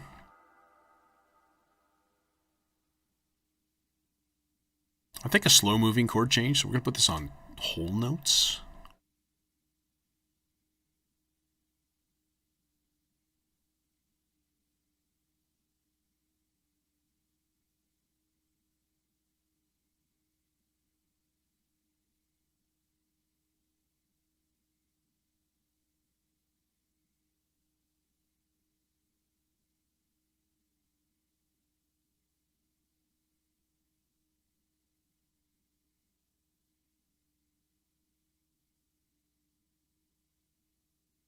All right, let's see how it sounds with the bass.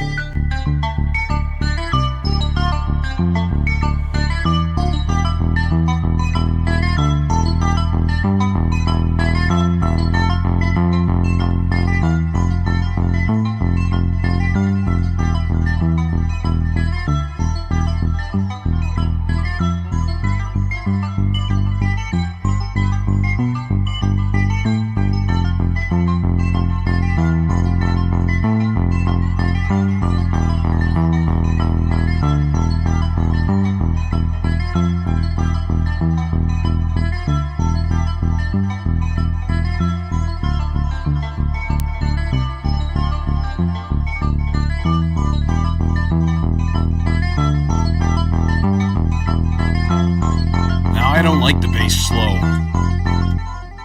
What if we just leave it exactly the same, but it's 16th notes? Wait.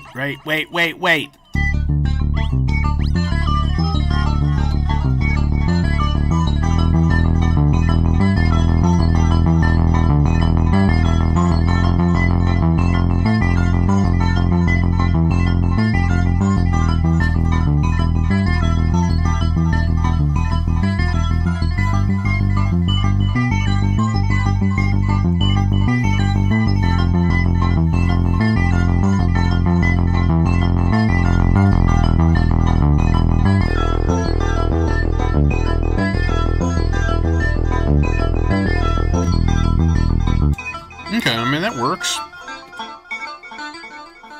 Okay. Peachy. I don't know. I'm not in love with the bass. You know? I don't know. Kind of need, I kind of feel like getting ginormous, stereo bass like I normally do. But nah, yeah, it's too late now. It's too late to turn back now.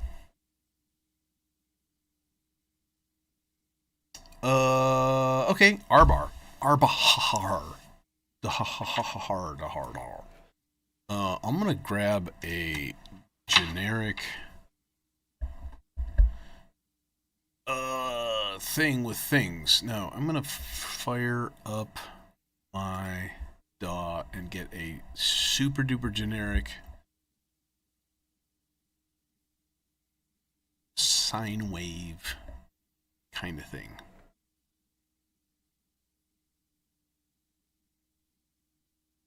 Come on, hurry up.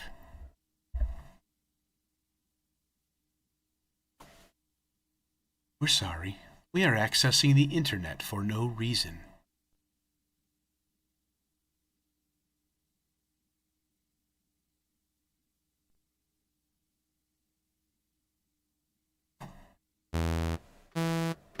Hey, there's a generic sine wave. Perfect.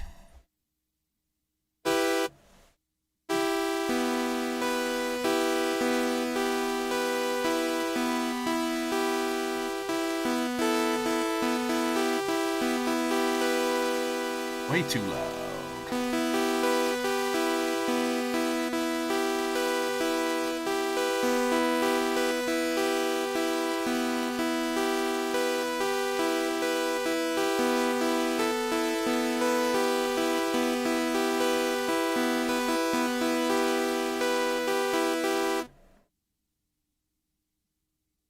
And we'll go down.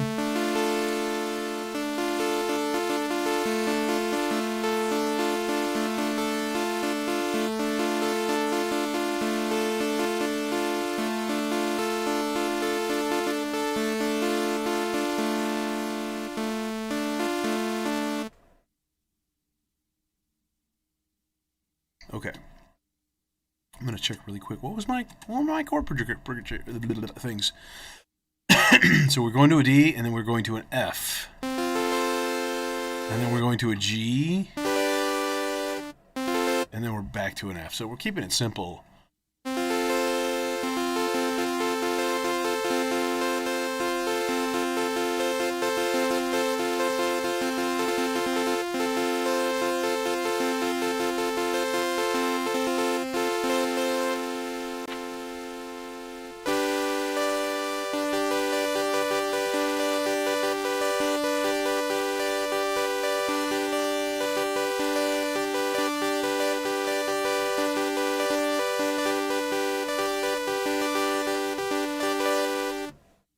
Okay.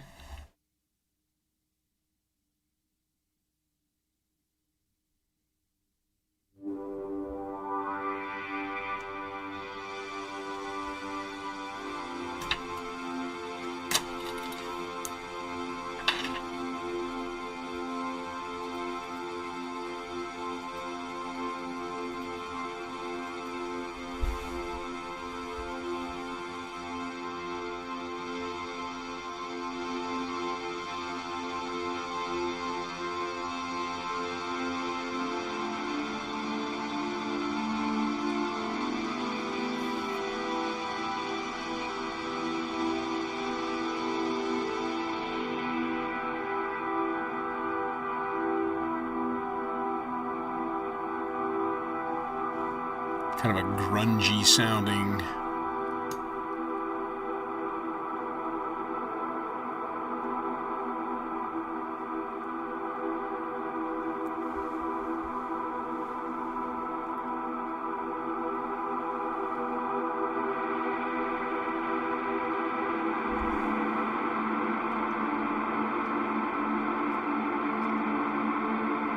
I didn't say hi earlier, but yoki dokie.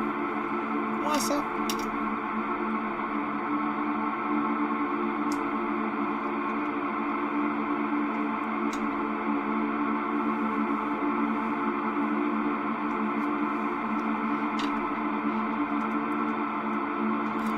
I know what we can do. We can trigger the gate pattern with the Constellation.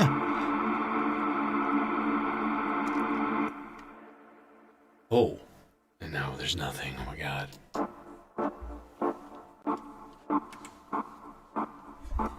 What you got? What you got? Okay, let's set length first. Let's make it like 24.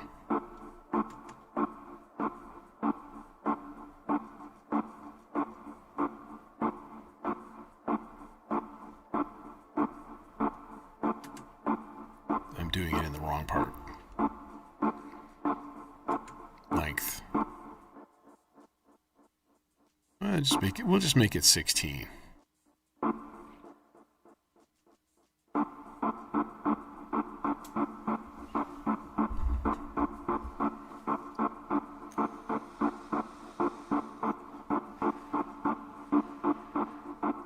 Okay, so that's rhythm number 1. Now here's rhythm number 2. I'm going to put 2 burst on it. And then like 50% chance. Let's say 75% chance. And then we combine them.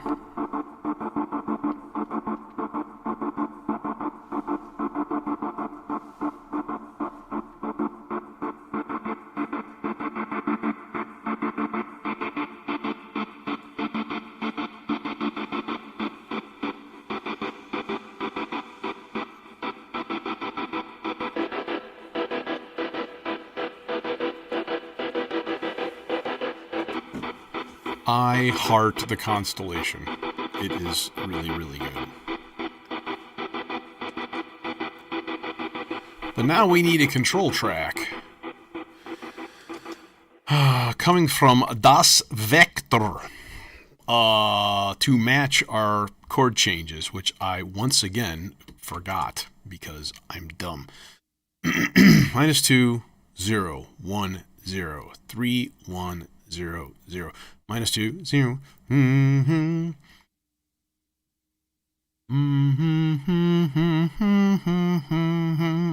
Okay. So we go to part 6. This is going to be 2 whole notes each. And I'll just put the first one into C3, and then we need to go to preset 2.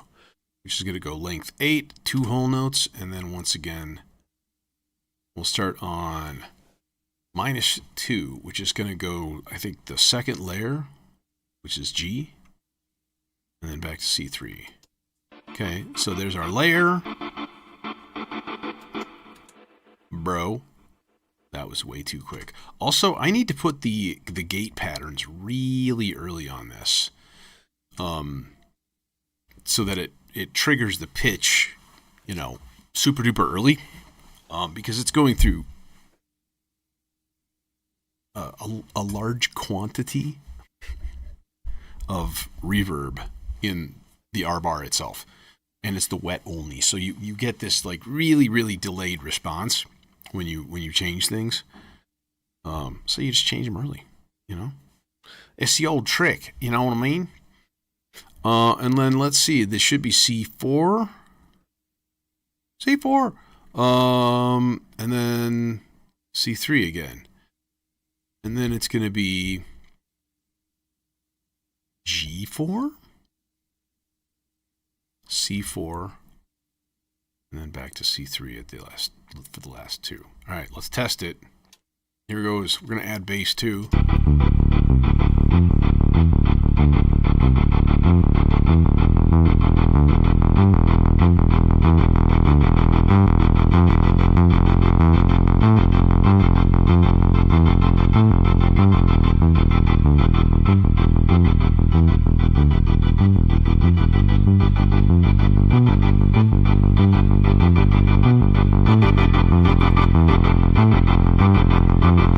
That's not right.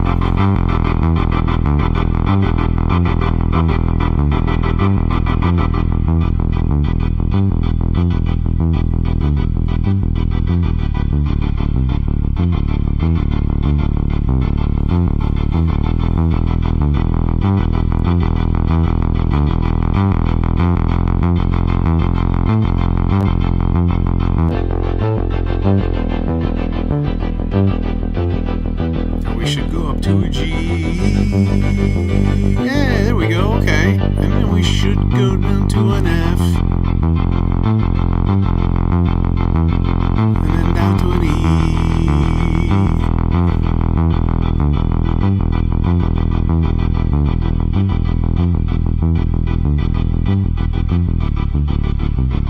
Alright, cool.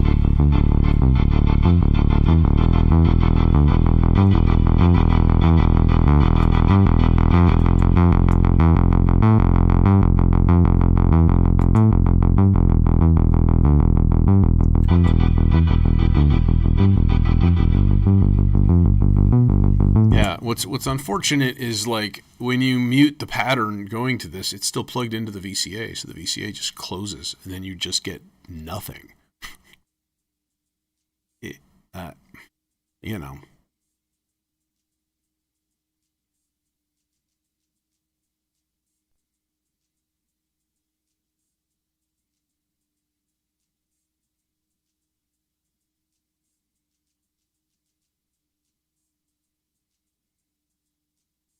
But, anyways.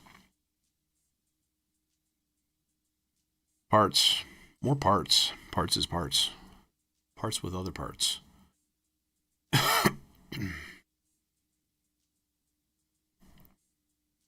Let me double check my setup here for presets and stuff like that. That looks like normal. These guys should just be non-existent. So we're not using. Alright, everything else should be good to go here. Cool, cool, cool, cool. Alright, things, stuff.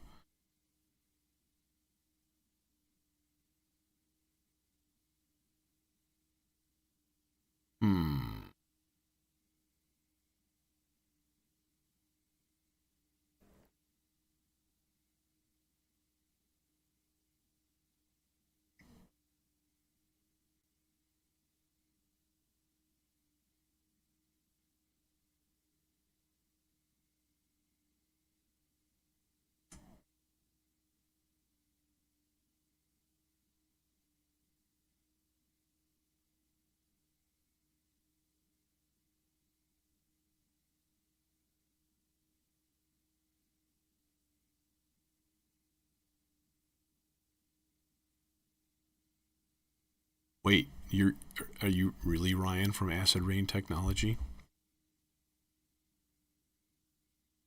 If that's true, then that's amazing. And hello, and I love your stuff. As you may have noticed. Well, I don't have a ripsaw yet. I feel terrible. But I just got the Constellation today. The weird thing I was noticing is some of the CV stuff. Like, for example, I was giving it a CV pattern into, like, ratchets, and even when it wasn't receiving any voltage, it was still occasionally ratcheting, almost as if it had, like, an internal LFO going or something. It was all coming from the exact same source.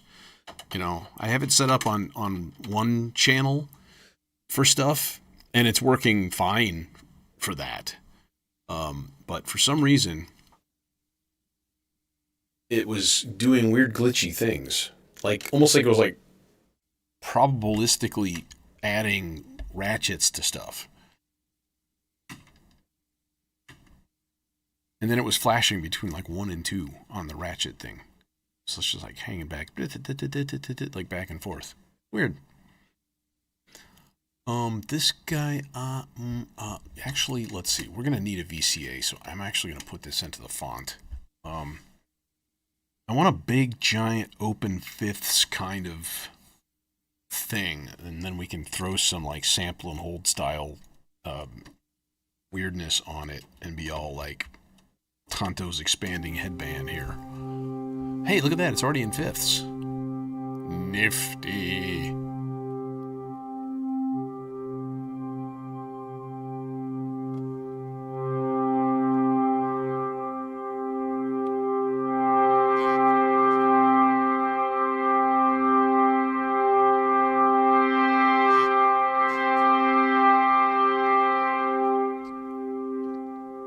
Okay, that, and then we need a Agate and envelope. In fact, let's use another one of these, you know, semi-random, happy little envelope guys over here.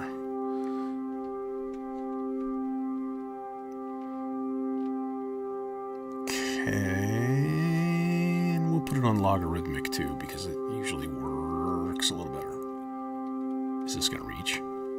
Shwink. Yeah. No, the ratchet value was not already at 1, but it was like it would start to fluctuate like up and down as if it were partially on. It was very, very odd.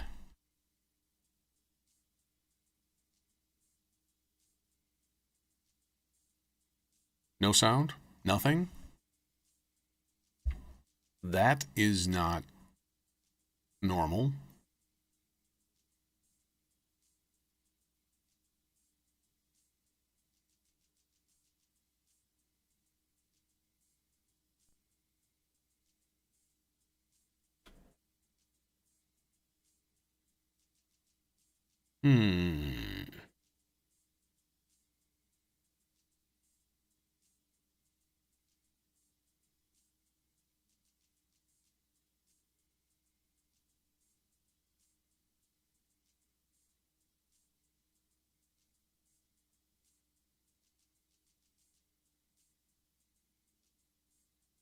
Yeah, no, the ratchet value was still just at 1 on it, and it I don't know.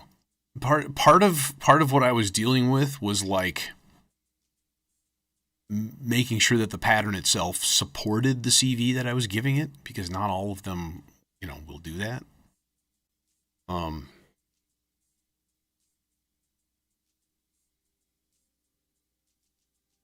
Dude, like seriously, you should be getting.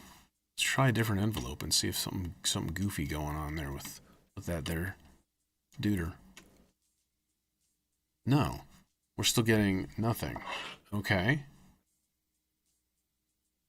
Channel's on. It was just working. It's in the drive. Everything should be doing a thing. Is it muted? No. It's putting things out. It's spitting out gates. Oh, because it's part 5 and I'm stupid. Oh my god. Okay, let's try it again with this nifty keen.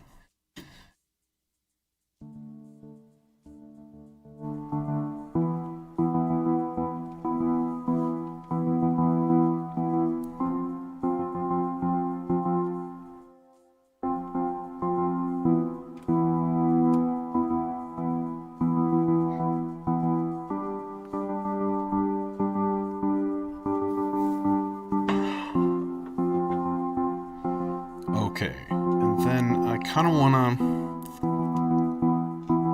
to double that up, you know?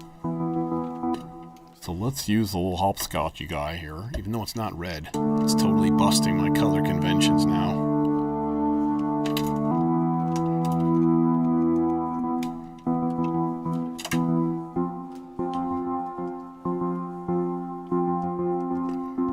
And we'll put this into the frequency also of the filter.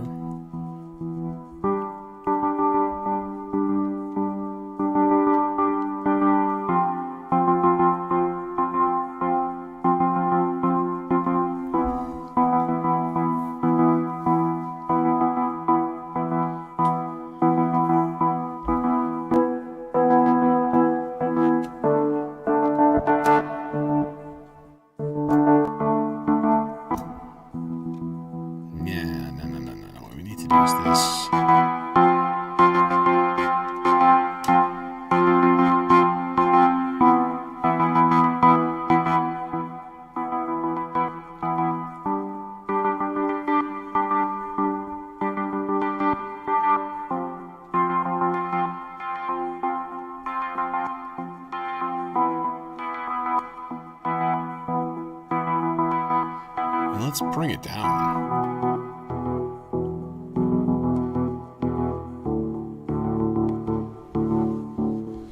You can hear this is coming from water, that sort of sample and hold thing. It's a little snappy poppy, you know?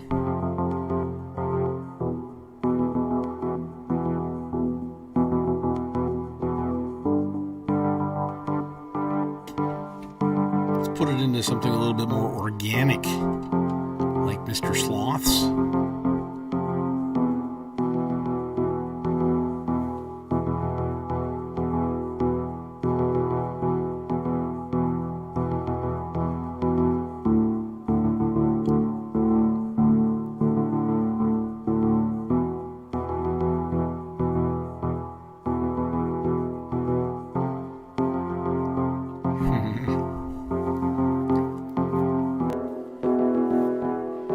And then all of the delay.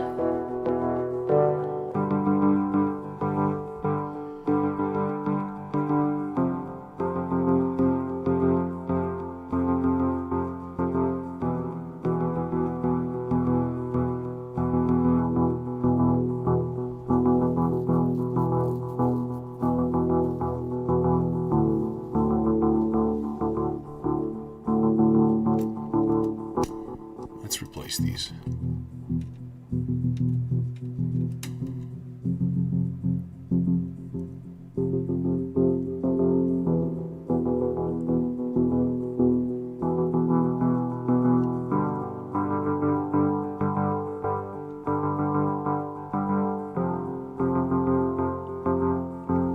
Okay, and also I need to shut off that chord change subsequence.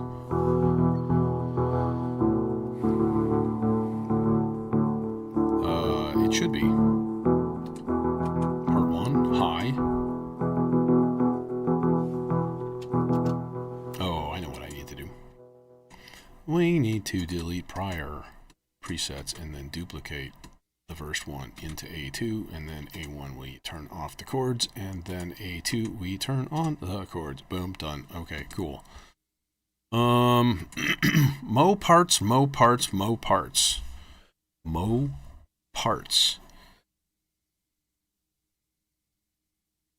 And I'm like, we still have 2 channels of the Constellation that are being unused right now, you know what I mean? And I'm kind of thinking maybe,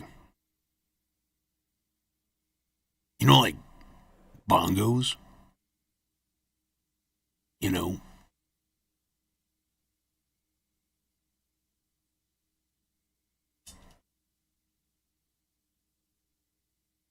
bongos are. I forget where I have these like assigned. I just threw them in a card in a semi-random order, and so I got to think like, where is the trigger for the high bongo and low bongo? Because it's not in a logical place, you know, like right next to each other, where where you'd think. Okay,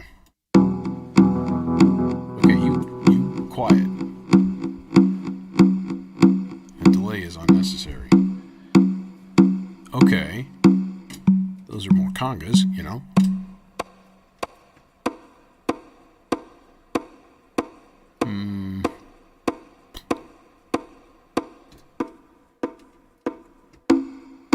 Those 2.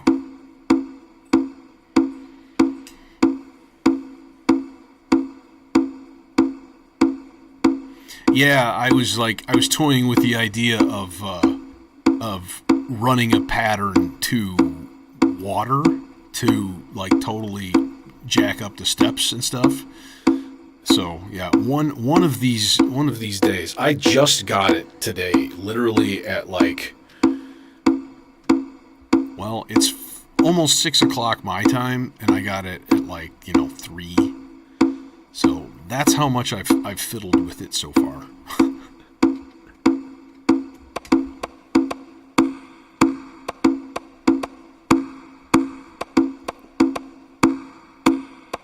Why are you all snappy? What's the deal with that? That's weird. A little filtering.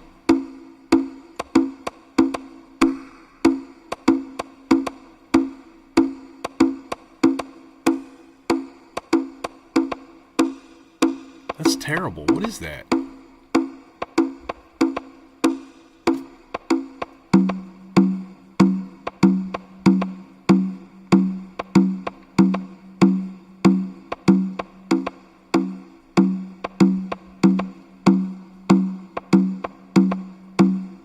Okay, now let's actually vary it up a little bit, you know?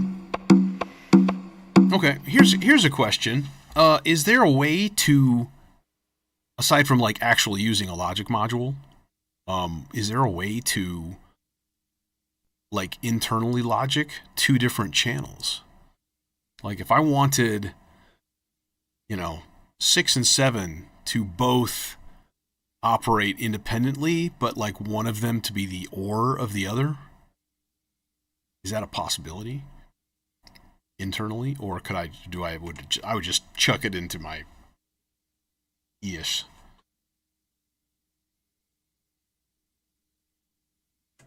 Okay, so this guy is just doing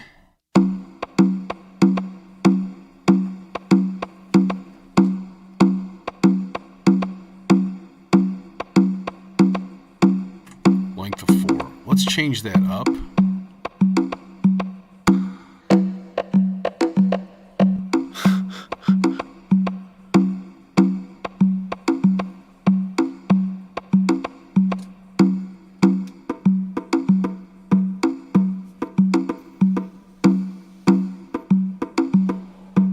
Well, Phalanx, if you're morbidly curious and you go to my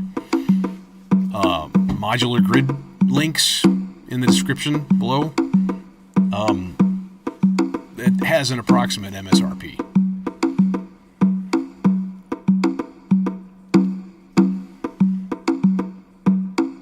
Okay, now this one I wanna rotate 1 clock pause, like, or 1 clock pulse, and then let's make the length like an odd 1, 2, 5.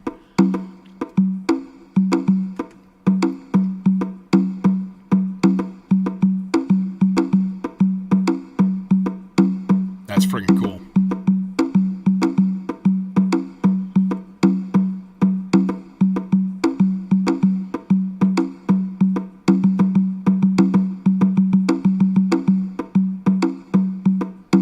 So if we did like burst 2 and then we put the events like 1, or we'll keep it 2 but we'll double the length from 5 to 10.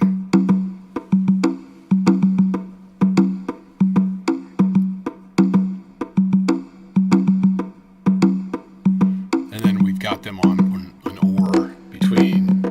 No, we don't. Never mind. I don't have 2 rhythms. Could.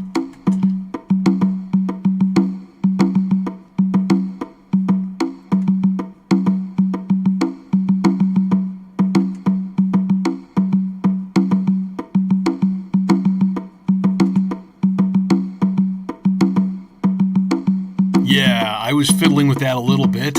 That's, yeah. That's where some fun is going to come in. Oh, I know. I was wondering if there is a preferred clock rate. Like, it's fine, I'm sure. Is it the norm with a 16th note clock? You know, or would it benefit by giving it its own special little, 24 PPQ and ridiculous? No, that would be stupid. But I could easily see giving it a 30-second note or something like that. But it feels like it does a really good job of just internalizing all of that stuff. So, yeah, I guess it's designed for a 16th note. At least that's where my brain is thinking. So, we need more parts. Anyways, we have congas, and they sound good.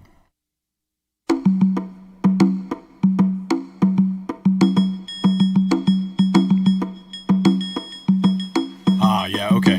Like the vector likes 24.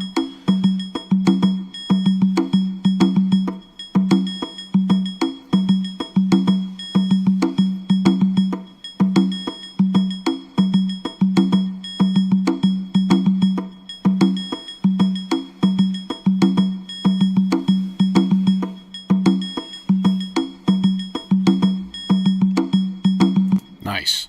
It's just I had a different rhythm generator in that same slot, and this is so much cooler. It's good. It's good when a purchase is like, yes, 100%. It's rare, honestly.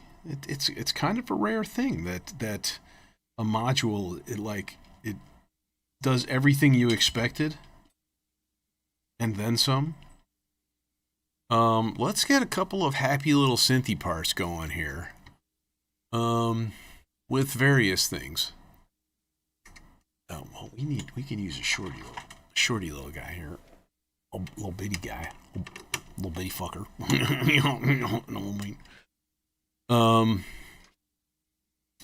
Do a thing. Yeah, and then I was like, hey, if I need LFOs, according to ChatGPT doesn't know. See, here's the thing, right? You're also missing the other stuff, right?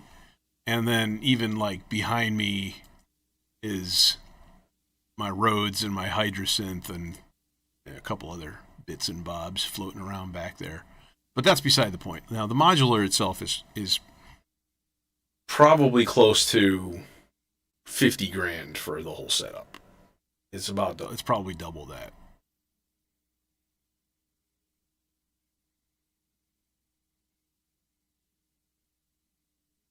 Yeah, but it's also over about 10 years. Keep that in mind, okay?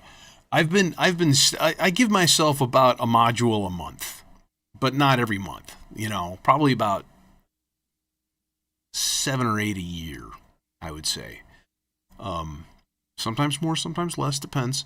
So it's been this sort of steady collection, and then the stuff that really I don't gel with, I sell. Stuff that doesn't get used, I sell. I don't have a huge like stock of random crap, that I don't use. I have a few, but not enough to like build another system, unfortunately, or fortunately for my wallet. Okay.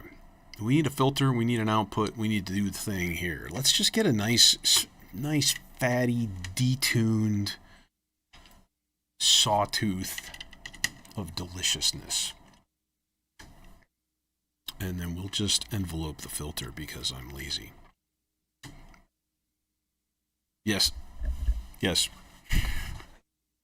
Yeah, dude, the fun factor, it cannot be overstated. I mean, to me, when I first started doing this and I really had stuff set up, it was just like, oh my god, this is home. This is what I should have been doing since I was a youngin'. But I was a youngin', in the 70s, 80s more, and this was just unavailable unless you were like, I'm going to build the entire Paya modular system at home. Okay. What are we going to play with part 3? That is the question. Some kind of funky. Let's just go all polyrhythmic and weird. We'll do a 14-note pattern, but we'll reset it every 2 measures. Or do we do like a 7 and really get goofball with it? I know. Let's do an 8. But the last step is going to have like a 90% probability of skipping to the next step. So most of the time it will be 7. Feel me? Let's test that theory here. Let's see if it works. Do thing, and then output. That would be useful. Generally speaking, plugging an output in. Do we want to go? Yeah. Let's go Holocene delay. Because the Holocene delay is delightful. See, that's a good example. Holocene delay, that thing is beautiful. But I do kind of wish it had a clock input. Not 100%. It's close. It's very close.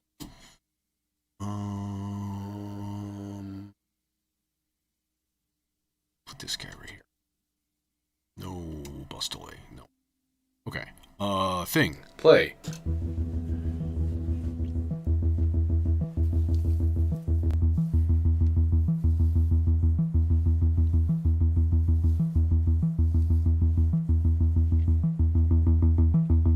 This is on the SVF model of the Foxtrot.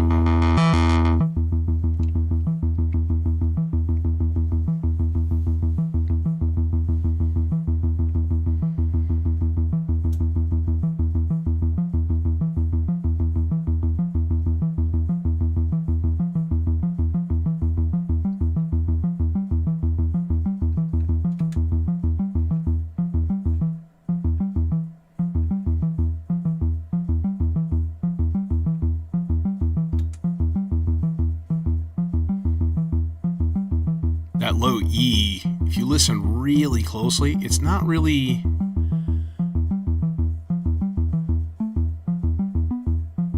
It's not really registering awesome. It sounds really sharp. So I'm going to kind of swipe that up an octave.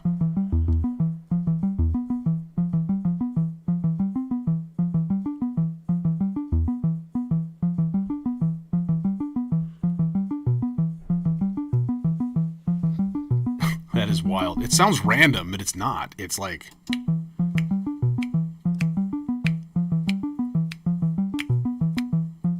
And it's resetting every 8 beats. So it's like, what? Layers upon layers of complexity. To an extent. Okay, and then we'll give it a little gentle filter mod. And then we engage delay.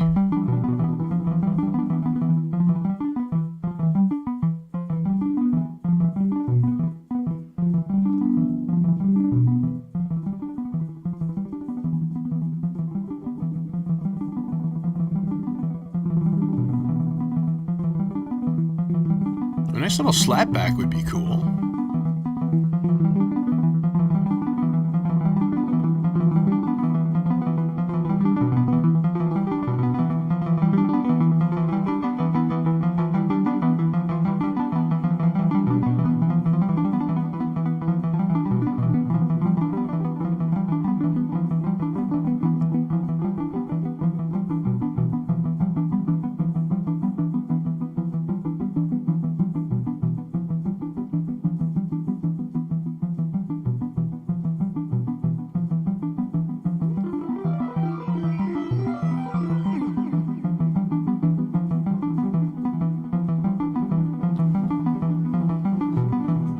Okay, and then we give it an octave subsequence also because it's crazy like that. Let's make it a 4-step. 4-step random at 8th notes. So that it just pops up an octave every once in a while. Just one. 1 step? 3 steps long. 1/3 of the time.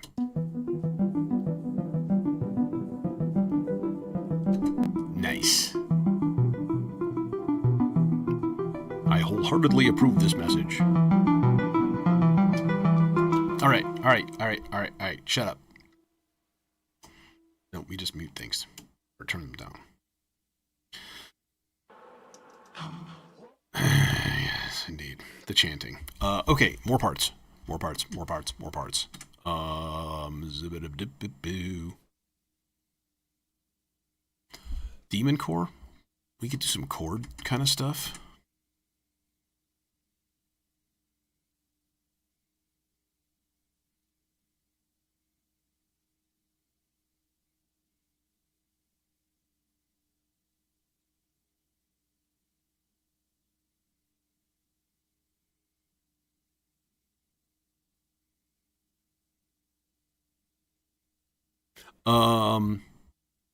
We could go not really polyrhythmic on this, but kind of.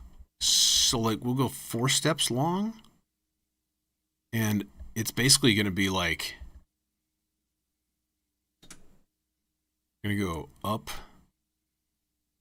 let's see here. I need to put this in like edity mode so that I can actually specify all the notes. We're going to go up 5, which goes from B to E. Then we're going to go up 9. Now, one thing you got to be careful of with this, actually I got to go up. Nope, it needs to be 9, unfortunately. But 10 is okay. And then octave is okay. All right, let's hook up the voice. Demon core oscillator to wacky.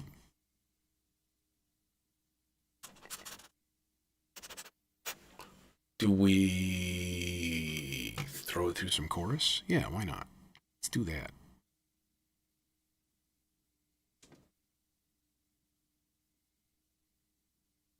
And then some. Oh, let's just go to his best friend there, which is the neutron. Doink. Doink. Short cables, I think, are going to be a little bit too short for that journey.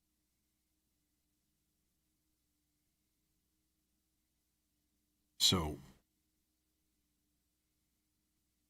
it's all about, you know what?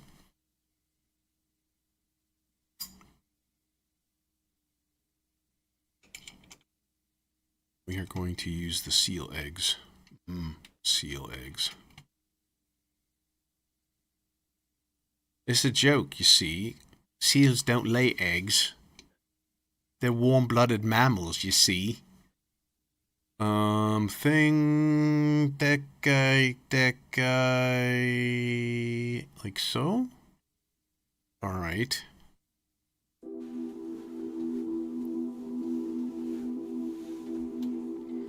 Now that needs to be slower. Okay, it's on a dotted eighth right now. Dotted quarter.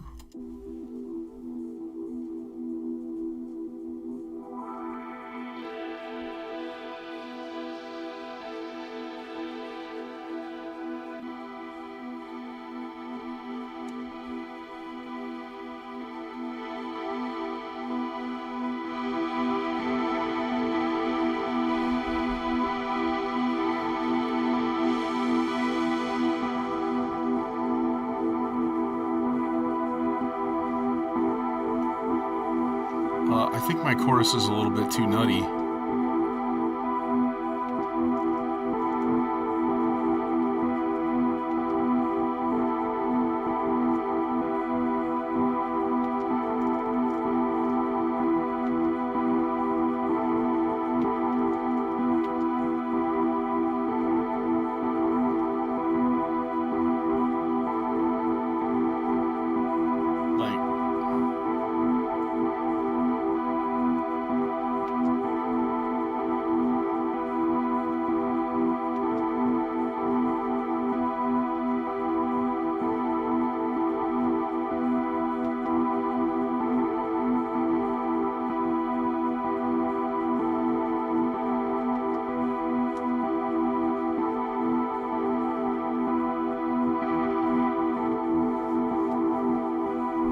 Okay, but see, the thing is, as this moves with the bass line, theoretically, it should be pretty cool. Let me restart it under this. We don't want A2, we want A1. Hey, what's up, Mac Joe?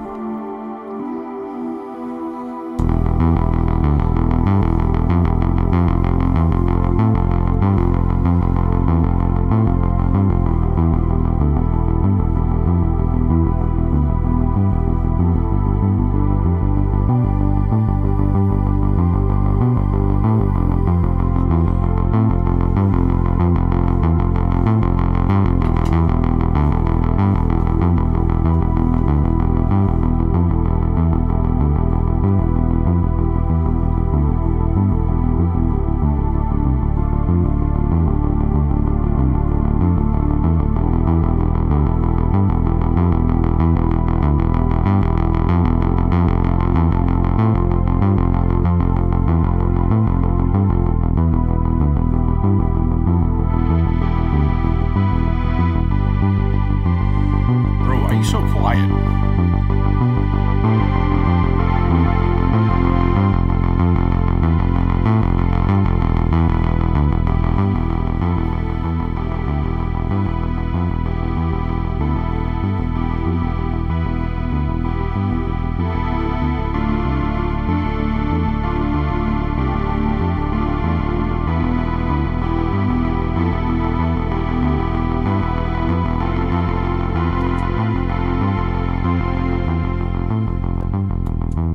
We just shut it off. Okay. Let's see. More stuff. I got a part 4 to build up real quick. And then a couple of melodizer voices and maybe like a pew. And then I think we'll be rolling here.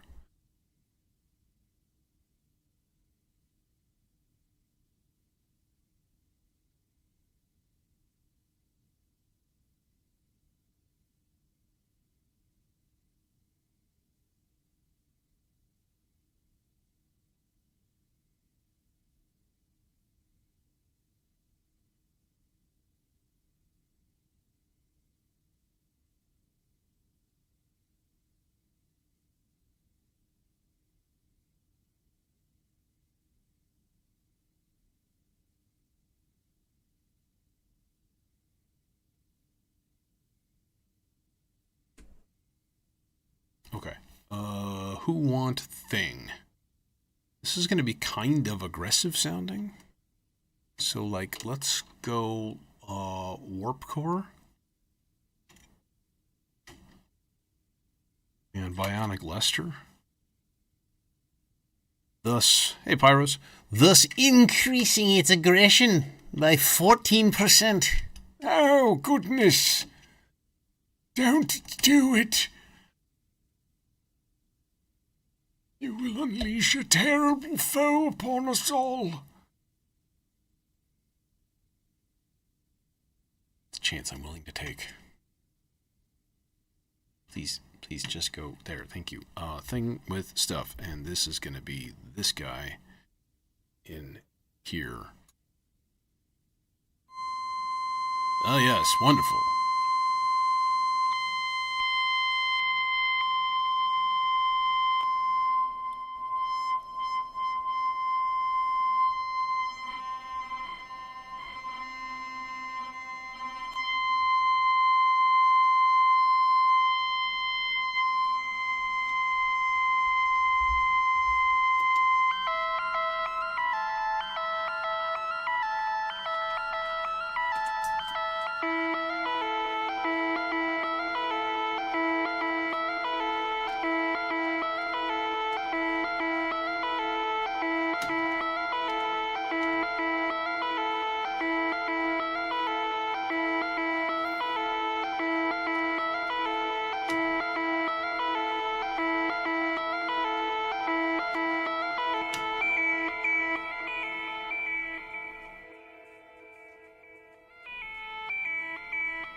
Thanks, Ryan.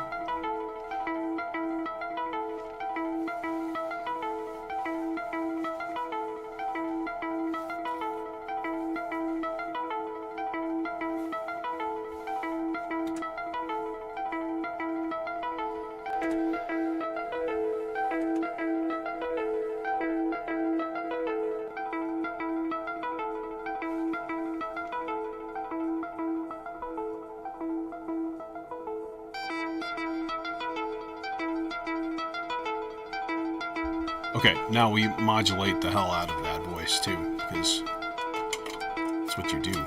It's what you do.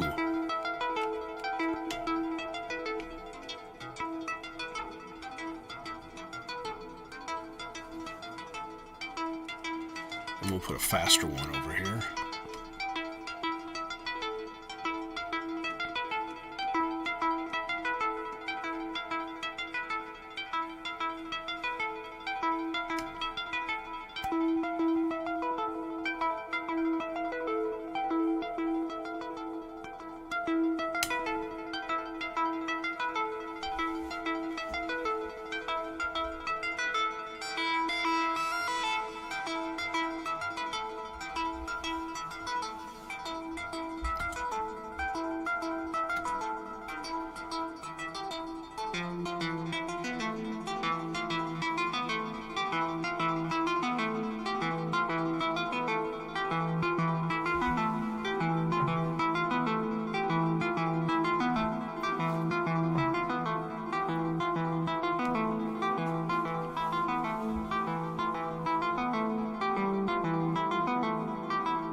Okay, what I want to do is kind of a blanket probability on a lot of these. Of transposing up a semi-random amount.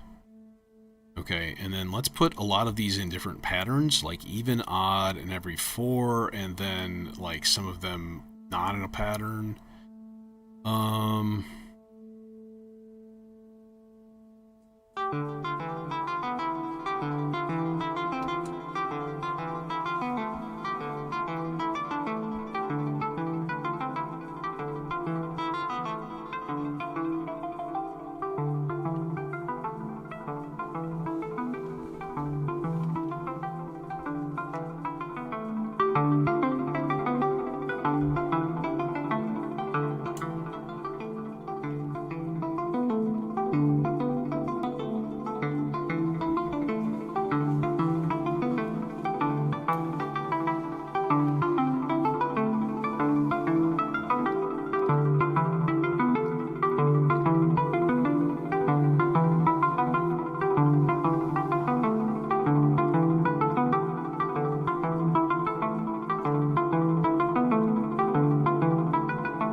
Oh, that's really cool. A high pass? Hell yeah.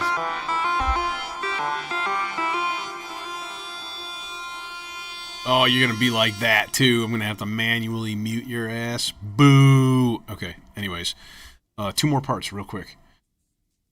We absolutely want. I want a TB303 style kind of thing. And if you don't want that, what is your major malfunction?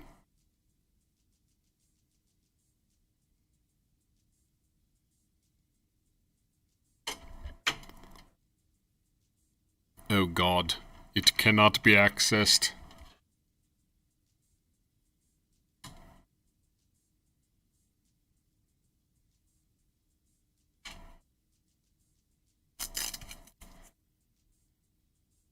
Like, I got tools for that job.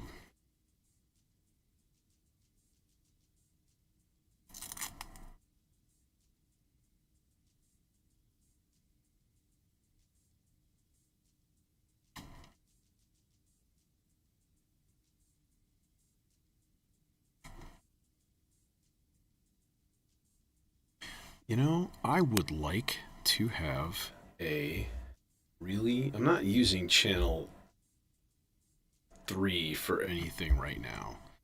I'm going to build a quick chain.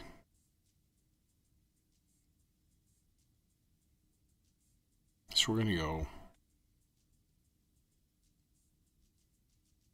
slow, whole note, low. 3 of those, and then we're going to go slow, whole note.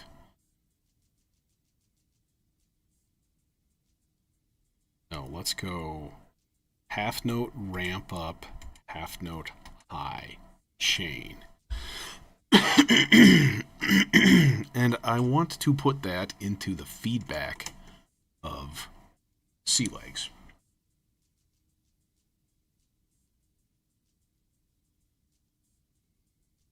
If I can find it.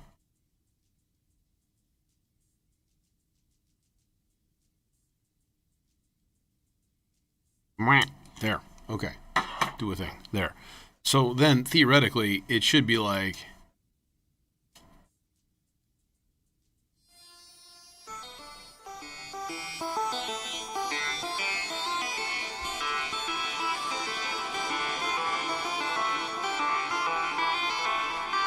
Three. No. Here. See, that's not that much, that's not that extreme, you know?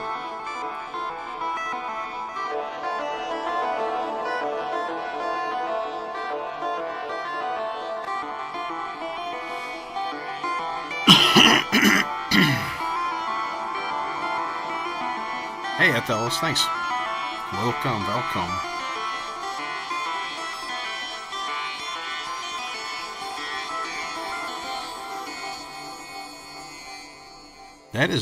That is a raucous little line there, and I like it. I like it. How about Jammin' Moe's Magic Walk? I like it. Uncle Moe's Family Feed Bag. I like it.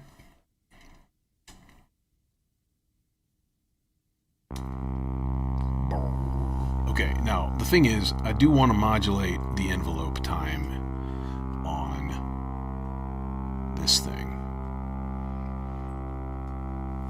And I don't really want it to go like... I don't want it to be sequenced, I guess. So I'm thinking I'm just going to throw in the fastest of the sloths into it.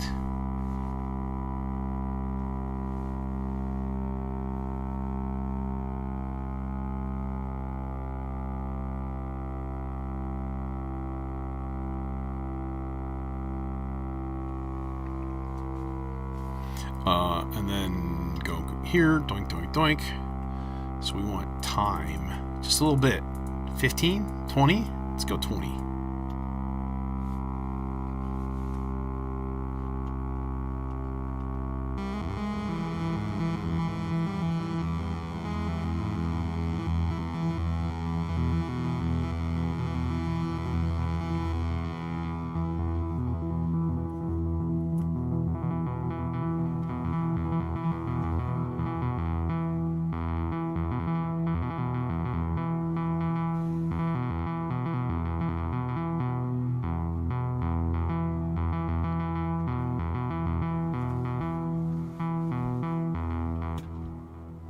You are too quiet.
This will be a lot shorter.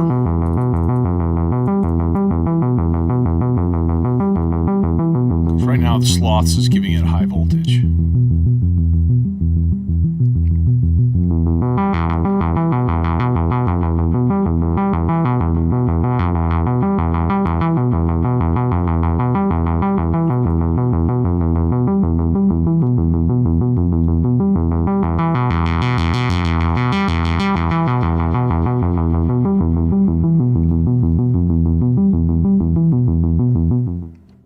that'll be fun to play with.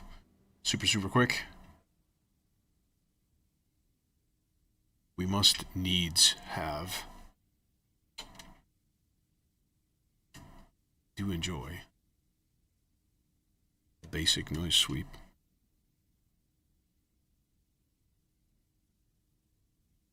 Which could also be triggered from the Constellation. Done it too.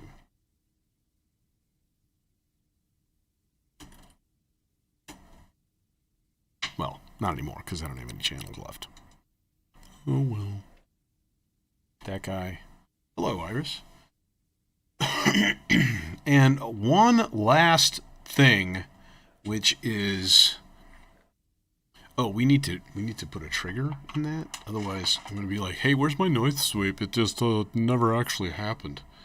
It's because you didn't put a trigger for it. Dumas. This is every 8 measures into that dude right there. Okay, last but not least, I would like to use...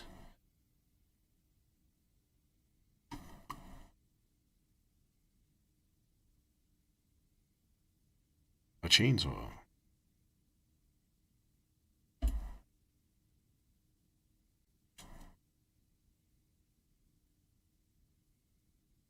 Son of a...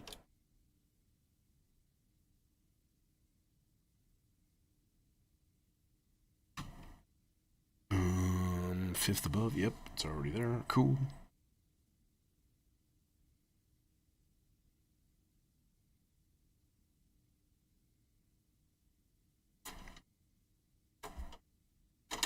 And ginormous freaking cable. Who want filter chainsaw? How about Popple? Popple's good filter. Do you reach? I bet you don't. Bet you do. Good job of bucking expectations. Okay. Okay. All right. All right. Okay. Okay. All right. These two. Doink to doink.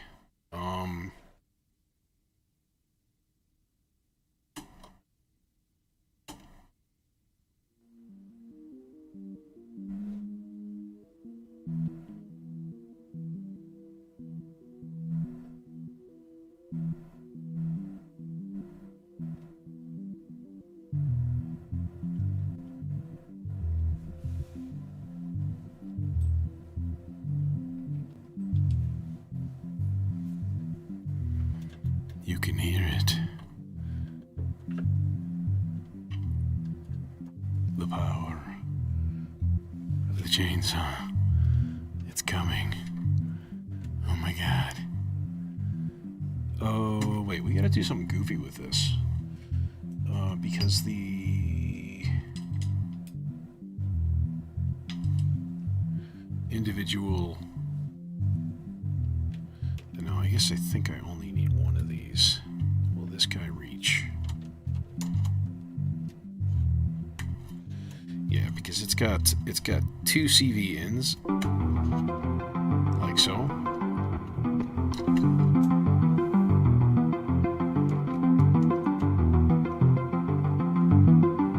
We're getting crowded in here.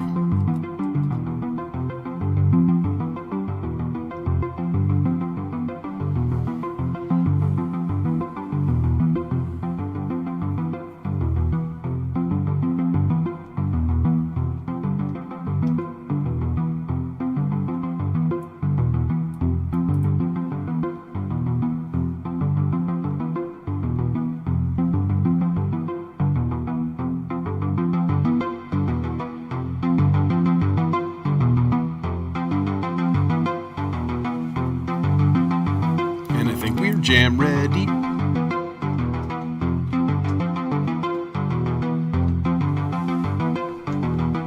Better be. Right at almost the 3-hour mark, but a lot of that was other things.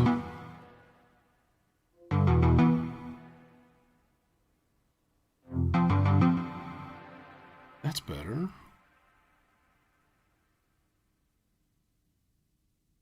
Okay. Stop everything. We'll switch our view. We'll warn people. And if you're photosensitive, you should probably look away. Or suffer the consequences. But seriously, graphics are about to get wild. I tells you. Wild.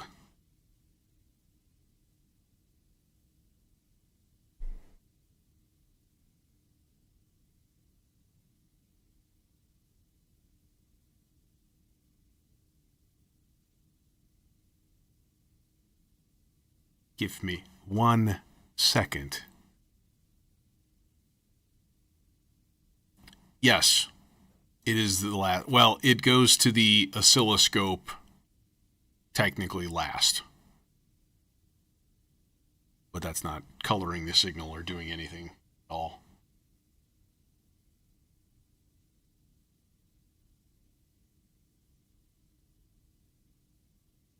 Yeah.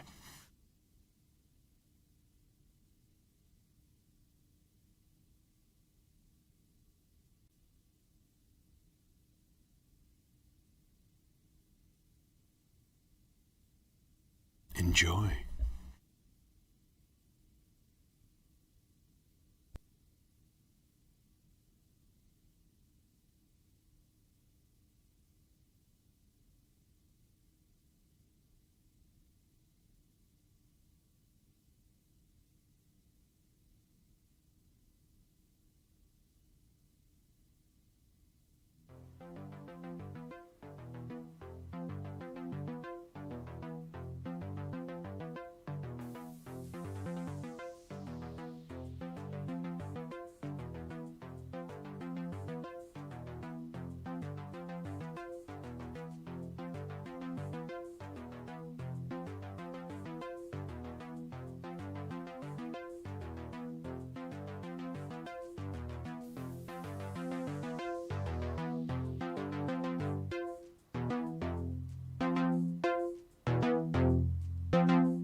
Constellation is this guy right here. The big numeric display on it. And it has booted the stolper beats out of the rack. Then it kicked dirt at its face a few times, too. Yeah. And it deservedly. Yeah, I don't know how that kind of came together. There's a lot of crackling. And I gotta pin that down. I was trying to mess with a little bit, like, with the compression and stuff, and, like, the input and makeup gain and all of that kind of thing. And it was just, kind of driving me crazy. And, yeah. That needs to be fixed. That needs to be, like, gone. Because, like, some of the stuff was this vocal sample is, like, it's distorted. Right? So, like, some of it I was hearing from that, and some of it I was hearing from, like, other channels, like, I think this thing was, like, giving me a couple crackles. The kick drum was giving me some crackles on occasion, which makes sense because it's, like, huge. But, yeah. It was fun, though. I'm glad you guys and gals could join me. And we'll see you soon, you know? Sunday Ambient Madness. In which we may not use the Constellation at all. Well, actually, that's not entirely true. Something I'm gonna play with. If you give it a slow clock rate, and you give it, like, some kind of weird, you know, one hit over 64, and then just, like, let it run, or make it out over, like, 63, so that nothing is really in sync, like, that'd be kind of interesting. So anyways,